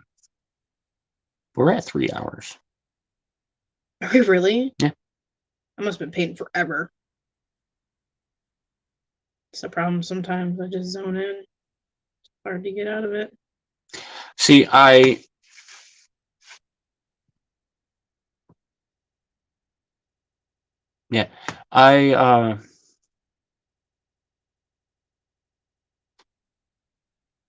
I don't know, I mention it so many times in my lives and stuff where I'm talking about my Facebook group where people can get a hold of me there if they want. My Gmail is in this video description. I don't know. Even when I've given people my number or my email, so far only one person has actually, two, has actually messaged me. So I gave my number to a guy a couple of weeks ago, and he's like, okay, I'm going to call you after lunch. I still haven't seen him. And I almost feel like that was Robert. Robert never called me. Just thinking about it, and yeah, that was Robert. Because remember, we were talking, oh, you weren't here, you were working. I was talking with him because when you try to search him up, you can't find nothing. You can't find him at all. Like, I scrolled through like 6 pages of Robert Ramirez, and you couldn't find him. But he fishes down in, I think it was Deming, Utah, and he fishes for catfish. So he came up, he was talking about this channel. Yeah, I was going to say, I was pretty sure that was you. You never called me. I was looking forward to it, and you never called me. Slacker. And he was talking about having a catfishing for cats or something like that with his name. And, you know, whenever you put catfishing in the name, there's always like 60 freaking channels that pop up. Yeah. And I suggested to him that he should do Deming's Cats. Because he primarily fishes there. Yeah. And he fishes for cats, and he spells it with a K. And when I searched that, nothing popped up. He didn't like the name, though. Mm-hmm. Sad face. I kind of like the name.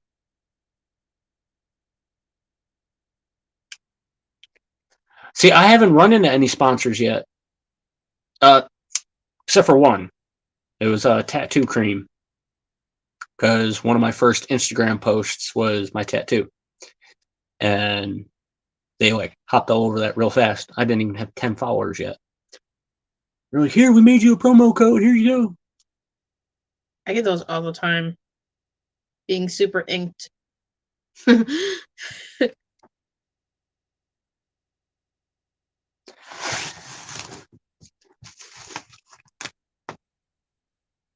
See, there you go. He said, here's my question, brother. I was thinking of the name Catchin' Cats. Would R&R catfishing work? R&R catfishing. It's better to research names before that was like, taking them. That was literally what I was about to say. Whenever you think of a name that you might like, go to the search on YouTube. Put it in for search and then filter for channels. If no channel pops up with that name, pretty good name to click, because then when you do it again after the name is there,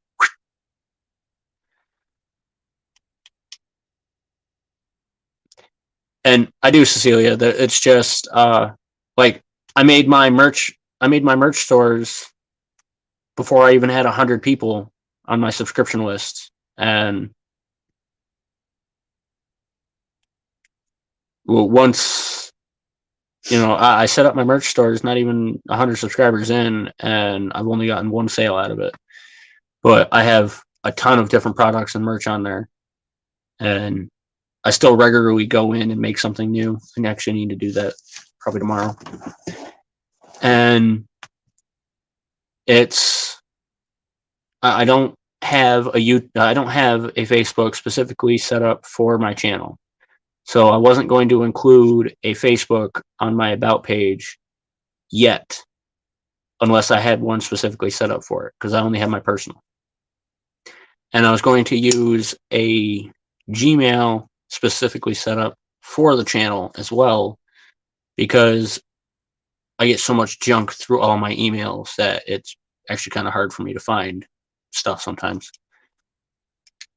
So that's the only reason I don't have those two things set up. I've got everything else set up, and I'm already ready to be monetized as soon as I hit that requirement, because I've already done all the extra bullshit I have to do for that. So I'm definitely thinking ahead. I always am. That's why I already have, the ultra through hike planned for next year. I'm hoping that's going to jump me up nicely. Nobody has ever attempted that before, so.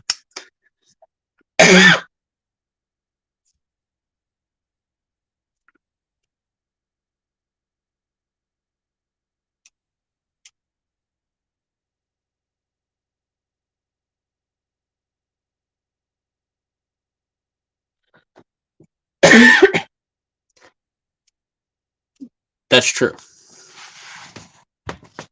Swampland up there.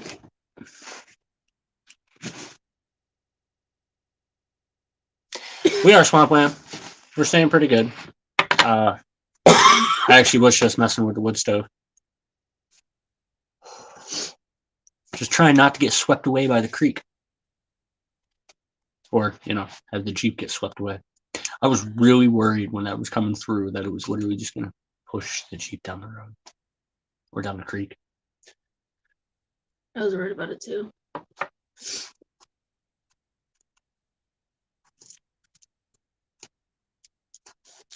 Damn.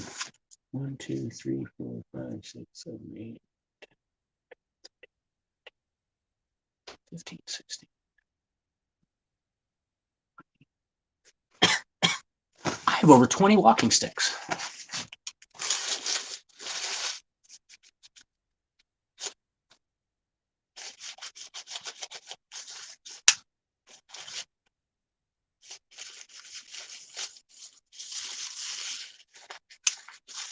Yeah, that literally picked up the Jeep and turned it and moved it like 8 feet. And it's still technically in the air. It's not on the ground. I've never seen anything like that.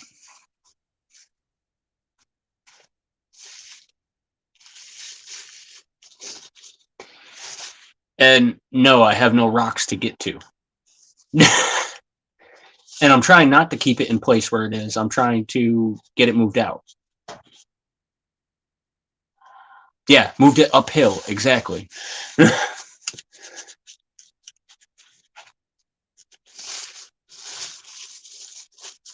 And I fish. I don't target anything specifically. I rotate through all my bait as I'm going. I focused on catfish and carp there for a little while last year. Didn't get nothing. And after a month of trying to go after this giant carp that I had been watching, somebody bow fished it and then chucked it back in. Very upsetting. Dead. Well, yeah, if they bow fished it, it's dead. I know. Just try to That's what I mean. Like, spike something through the head and then pull it out of the water just to throw it back. But I'll be trying to go for some northern pike and catfish. We got some channel cats out here. love me some catfish. And as I said, Cecilia, I just need to get some gas. I need to get my buddy up here to tug it with his truck after I chisel away the ice that is actually holding it in the air. I've got it figured out. I just need to wait for the money and the time and for my buddy to have the time to come up and help.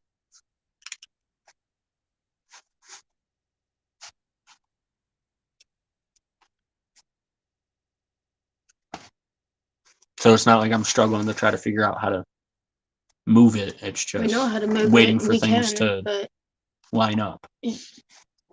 which is always what it is. I know everything that needs to be done with just everything out here, but it's getting things to line up right to be able to do it. Just like I know how to set up the water system so we can have running water, but I can't right now because everything's frozen. I know how to set up so we can have power, which A, it's the same system, but B, I know how to set it up so we can have power out here. I just can't do it in the frozen.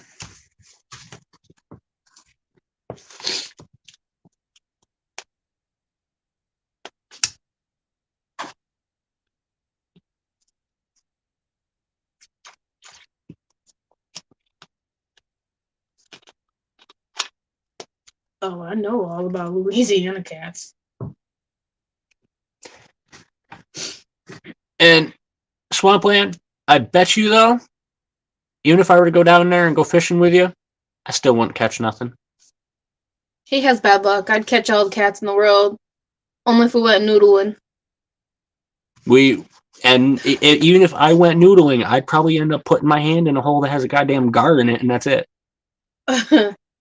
No. You'd probably put your hand down on one of them in them holes and catch something you don't want to catch. Yeah, like a gar with giant teeth, or a snapping turtle, or fucking gator. An alligator turtle. You'd probably get a gator knowing you.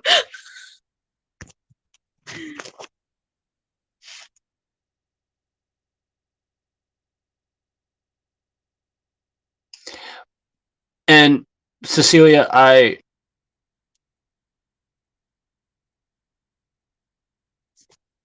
the community around here isn't that much of a community. Trying to get help from random people out here isn't always going to happen. And Swampland, you say that, but here's the thing. We can go to this lake down here. 10 of us can be on the bank, all fishing with the same shit, doing the same stuff. Y'all be pulling them in left and right, and I'm sitting there twiddling my thumbs, not catching anything. Even though I know how to fish. I have it set up right. I'm using the right bait. Maybe I'll even use better bait, but I still won't catch anything. Because I'm cursed.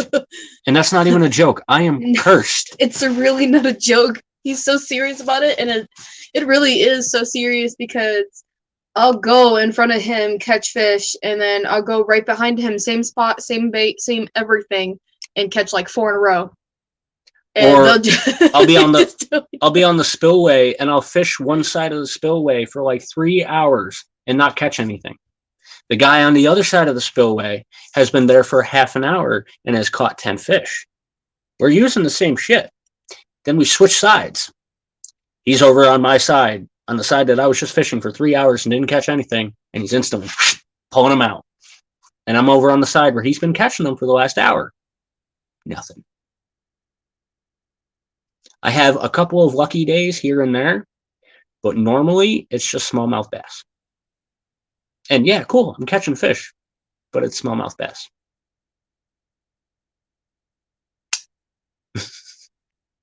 They're not fun to catch because you can just yoink them out of the water so freaking easy.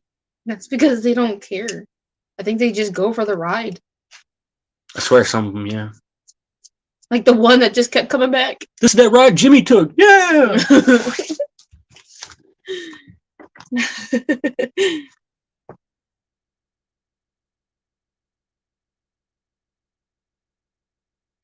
I could be using no bait and a stick with line and still get more than him. That says a lot. Like, I've even snag fished just to be able to try to catch something because I got tired of it. And the carp still broke free because we can only snatch carp.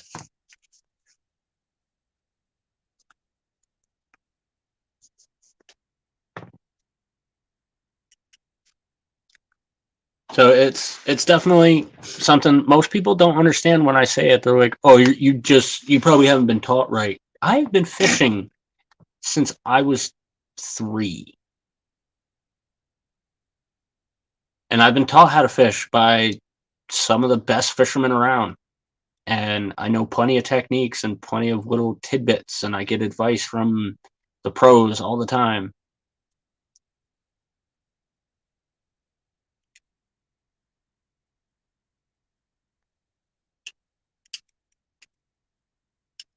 A cleansing bag?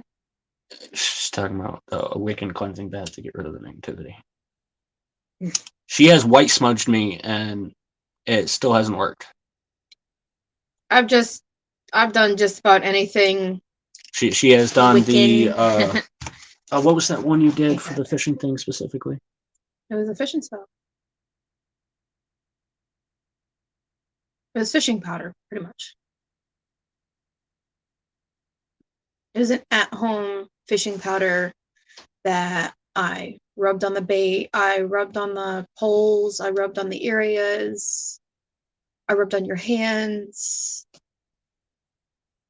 said a few things, and because I believe and she has smudged me with white sage.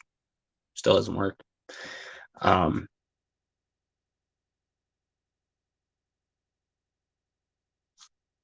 The only thing I have to say is that vial you made me to keep me safe on the road has definitely helped. No, you don't. She's gonna piss me off.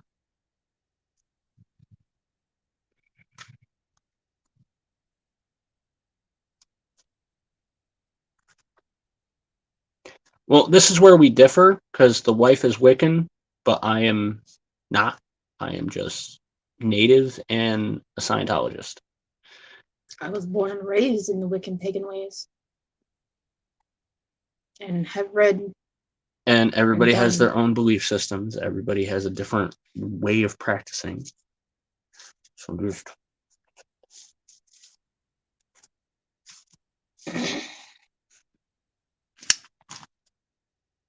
and I have taken more than a couple of creek dips to try to help that too.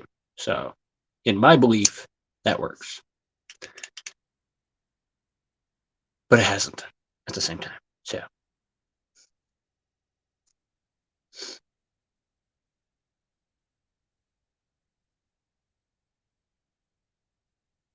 trying to think of a code word for this one.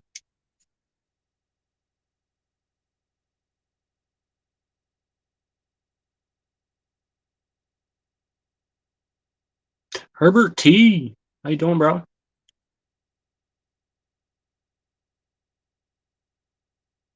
No, I get it, Cecilia, and thank you.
And Robert, it's Wiccan.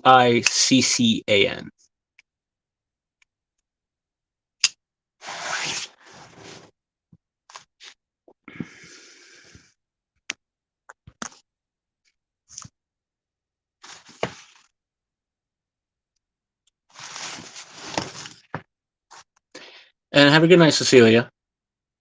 Blessed be Cecilia.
So I mean, anybody's welcome to come up and hang out.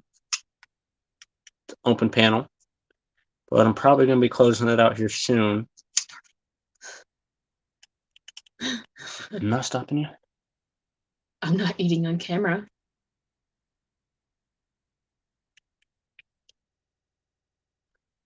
That's why I haven't made anything. Or if anybody has anything they want to talk about, they can bring it up.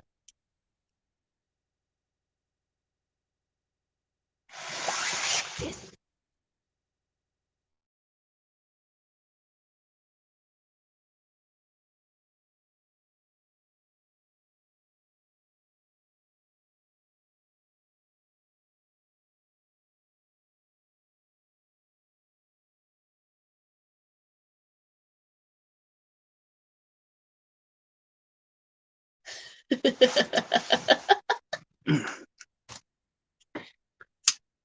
we'll be back.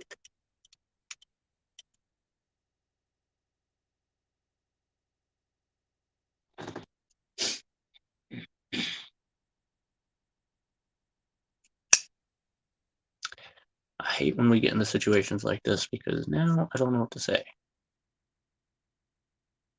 Just talk.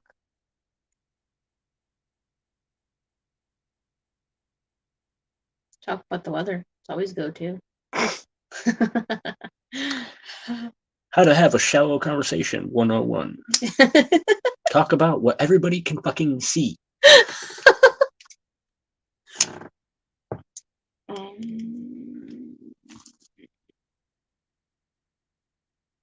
And I would have done the wood burning portion of Full Blown Country's Walking Stick, but I did not turn on the wood burner yet.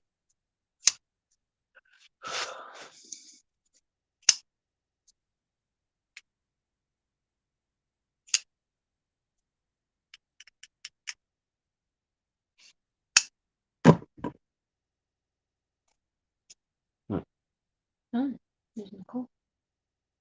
What's going on? Nothing. Literally, she just replied to what I said this morning.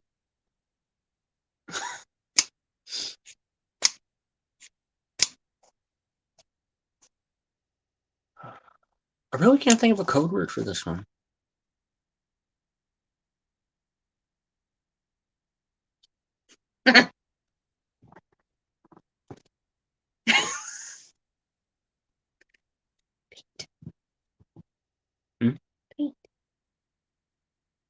Okay, yeah.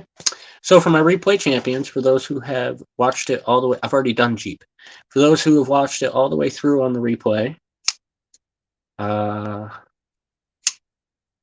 code word for this replay is paint. P-A-I-N-T. Paint. Not pint. Paint. Because the second way you said it, it sounded like pint. It's paint. It's paint. Paint. Maze. It's paint. It's amazing. It's amazing. And I think we've already done ice. Yeah, I think we've already done ice too, yeah. I was looking at it, I was like,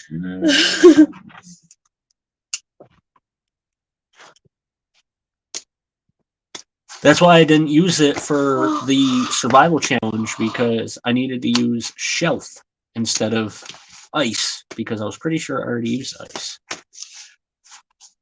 Ice. Here you go, copyright.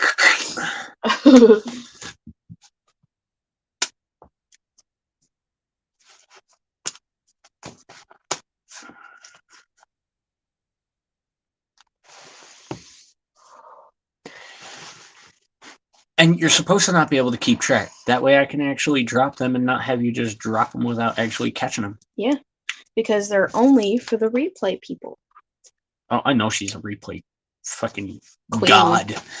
The replay queen. I can sit there and look at my freaking my views about the real-time views for the last 48 hours, and I can see when she has switched from each one as it goes down. And I think she's running 2 at a time now.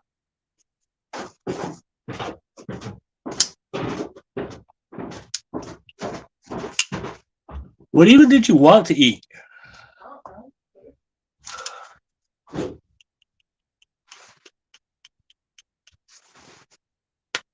just thinking of snackies. So you just want a snack and then go to bed? I want to go to bed yet. I watch at least an episode. Yeah. I'm just tired. I'm exhausted today. Tired, what do you mean?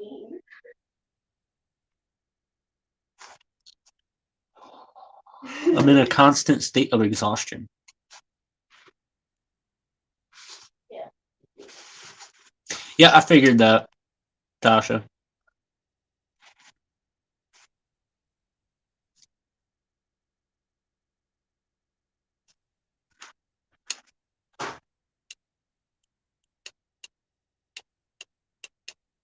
And honestly, I was just thinking about like some cinnamon toast or something. That's it? Wasn't really thinking about cooking. I mean, that sounds good to me. Yeah.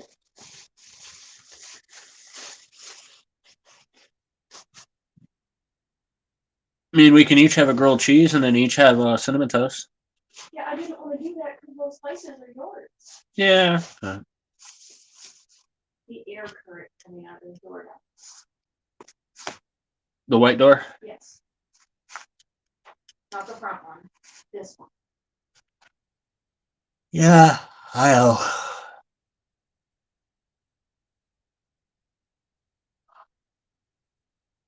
So, roll call. Who's still hanging out? Obviously, I know Tasha, Mrs. Native. So, possibly mine. So, who's the straggler that's still hanging out? I'm here and clear. I'm down. You're only half queer. It still counts. Just ask Aunt Pasha. Still counts.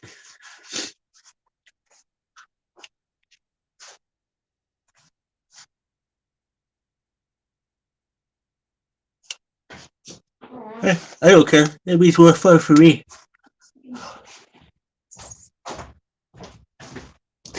Robert, me. So Robert, if you still have my number, you're totally cool with calling or texting me anytime. Like I said, I'm totally cool with doing a YouTube live Q&A. If you have any questions you want to, try to figure out, some methods or tips for running YouTube or things like that. I'm totally cool with offering whatever I have to offer.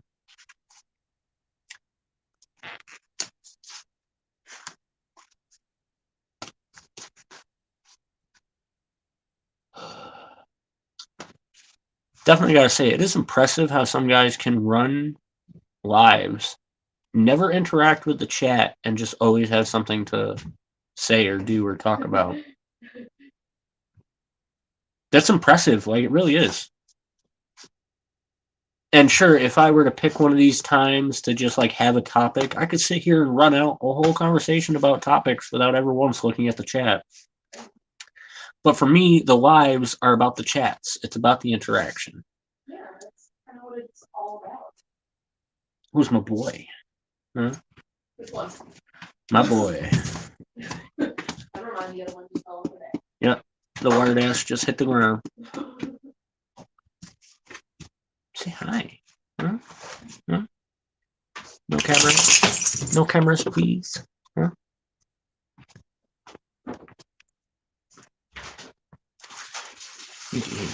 So if you want, we could do like a grilled cheese each and then garlic toast. Or the cinnamon toast. Either or.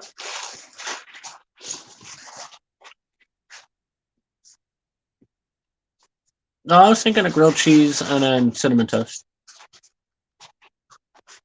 So like dinner and then dessert. Not what? I was thinking of grilled cheese and then cinnamon toast, so it's like dinner and then dessert. Oh yeah. I'm gonna say I better work my kid. I'm just a snack though.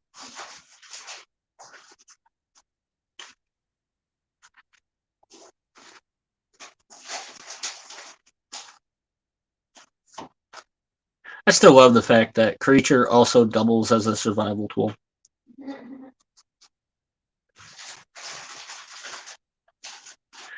But I swear what I'm going to do, I'm going to take one of the ferro rod clips from the bracelets and make that for monster's collar. So he'll have a paracord striker necklace collar.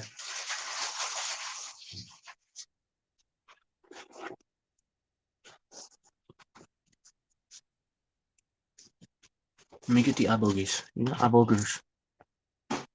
Crummy eye.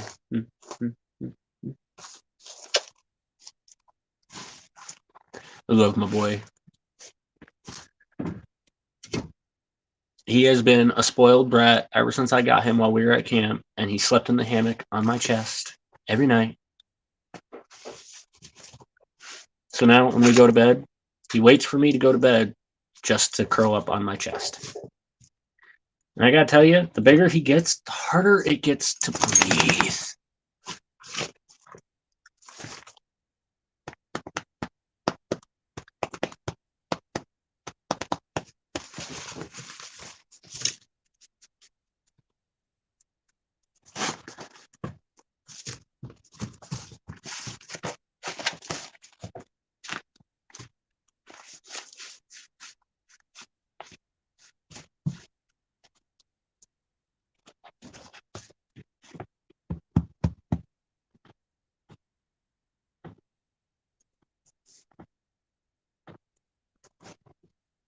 You know what he's doing?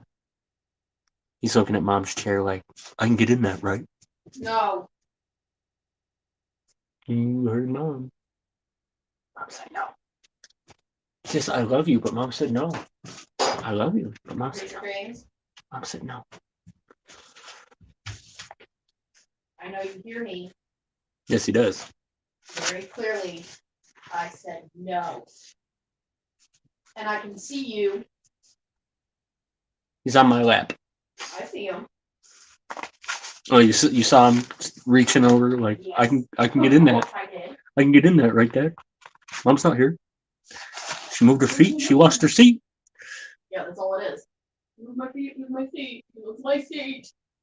Monster, give me the crate. Stop standing. He's literally sitting. He's not even on the stairs. He's sitting by the pillars or by the railing by the bed. Staring at me through a hole. He just huffed at you too. I heard him. Oh, excuse you. Excuse you.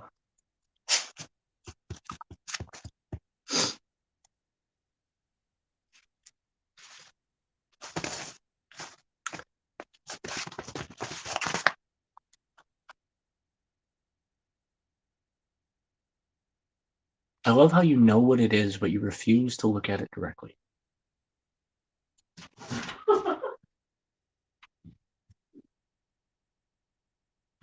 Look at that big head in that camera.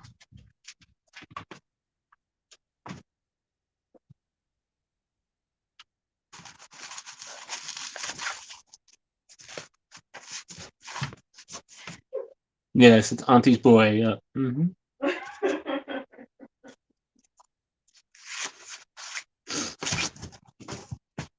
Oh yeah, oh yeah. That's an understatement of the century.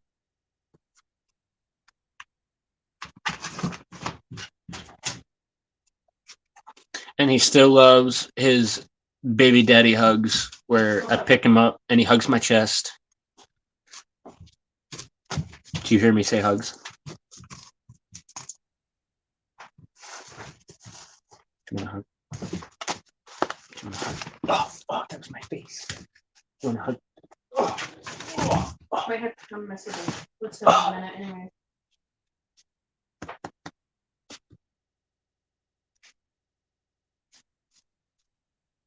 Yes, yes, I love you too. No, you can't creep into Mom's chair like that. Watch them.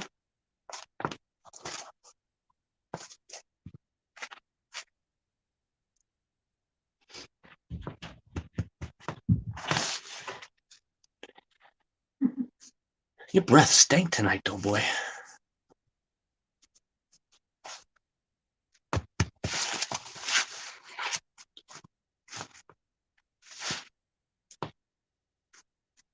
You said he can't creep in my chair, but keep watching him. He will.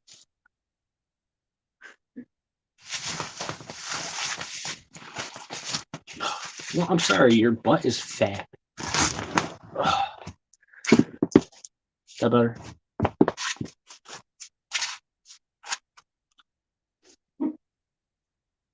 You look like me trying to get him to sit.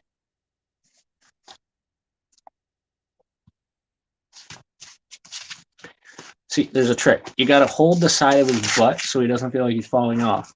But then you still got to hold the front of his chest so he knows he's not going to fall forward. Then he does this. I am king of the daddy.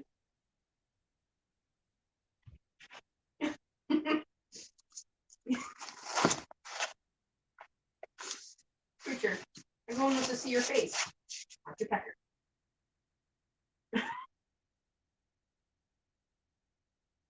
His butt. I told the dad. Colorblind now. Huh? It's colorblind.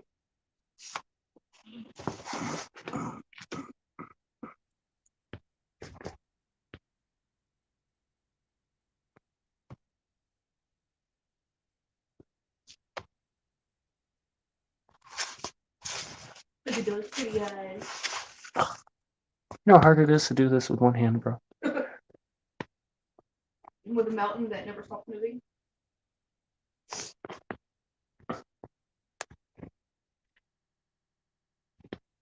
Grr. Yeah, he does. There we go. I'm still here. The star of the show is here. Creature, obviously.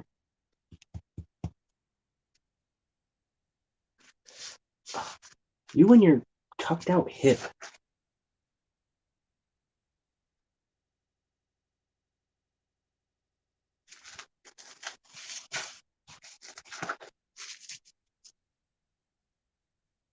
I should do an entire live like this where it looks like it's him.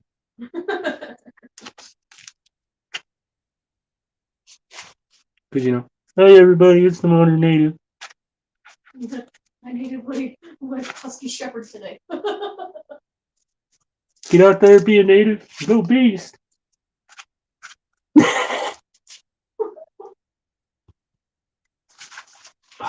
Big butt. I want your butt in my face.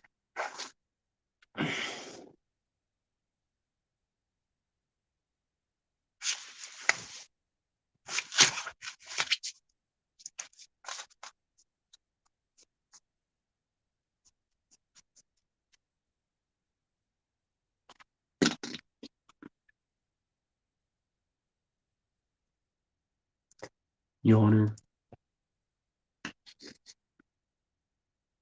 Do it again, watch what happens.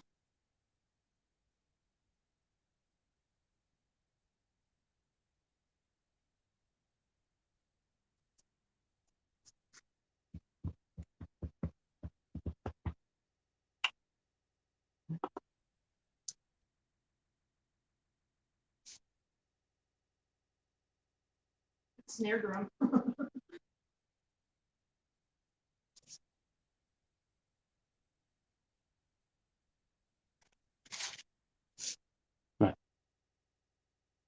Oh, what's with the sad eyes? Why'd you just look over your shoulder and give me the sad eyes? Do you know you're on camera and you hate it? Except you don't. Oh, I think he really hates it. He really hates being on camera. I told you I'd fuck it up. What's this? Well then.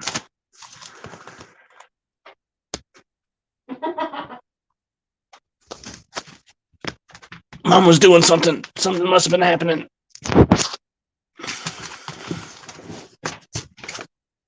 So are you doing that? was gonna say, were you doing that on the wood stove or Doing what? the toast? I'm not cooking anything. Oh, I thought you were. No. I told you I made a sandwich out of the rest of my chips. Oh, because we were talking about grilled cheese on the toast. I thought you Yeah, were but doing. I thought we could start that once you got done. I thought you were doing it so that way when you got done, I could finish up this and we could sit and watch something while we ate. The wood stove is not warm. There is another option.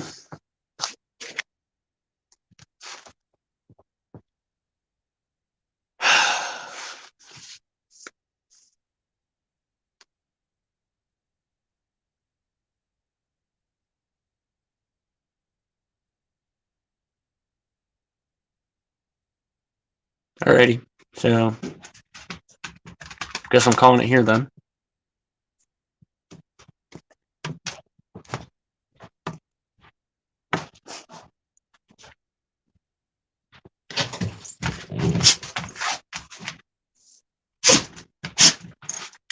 So, thanks everybody for joining. Thanks everybody for hanging out.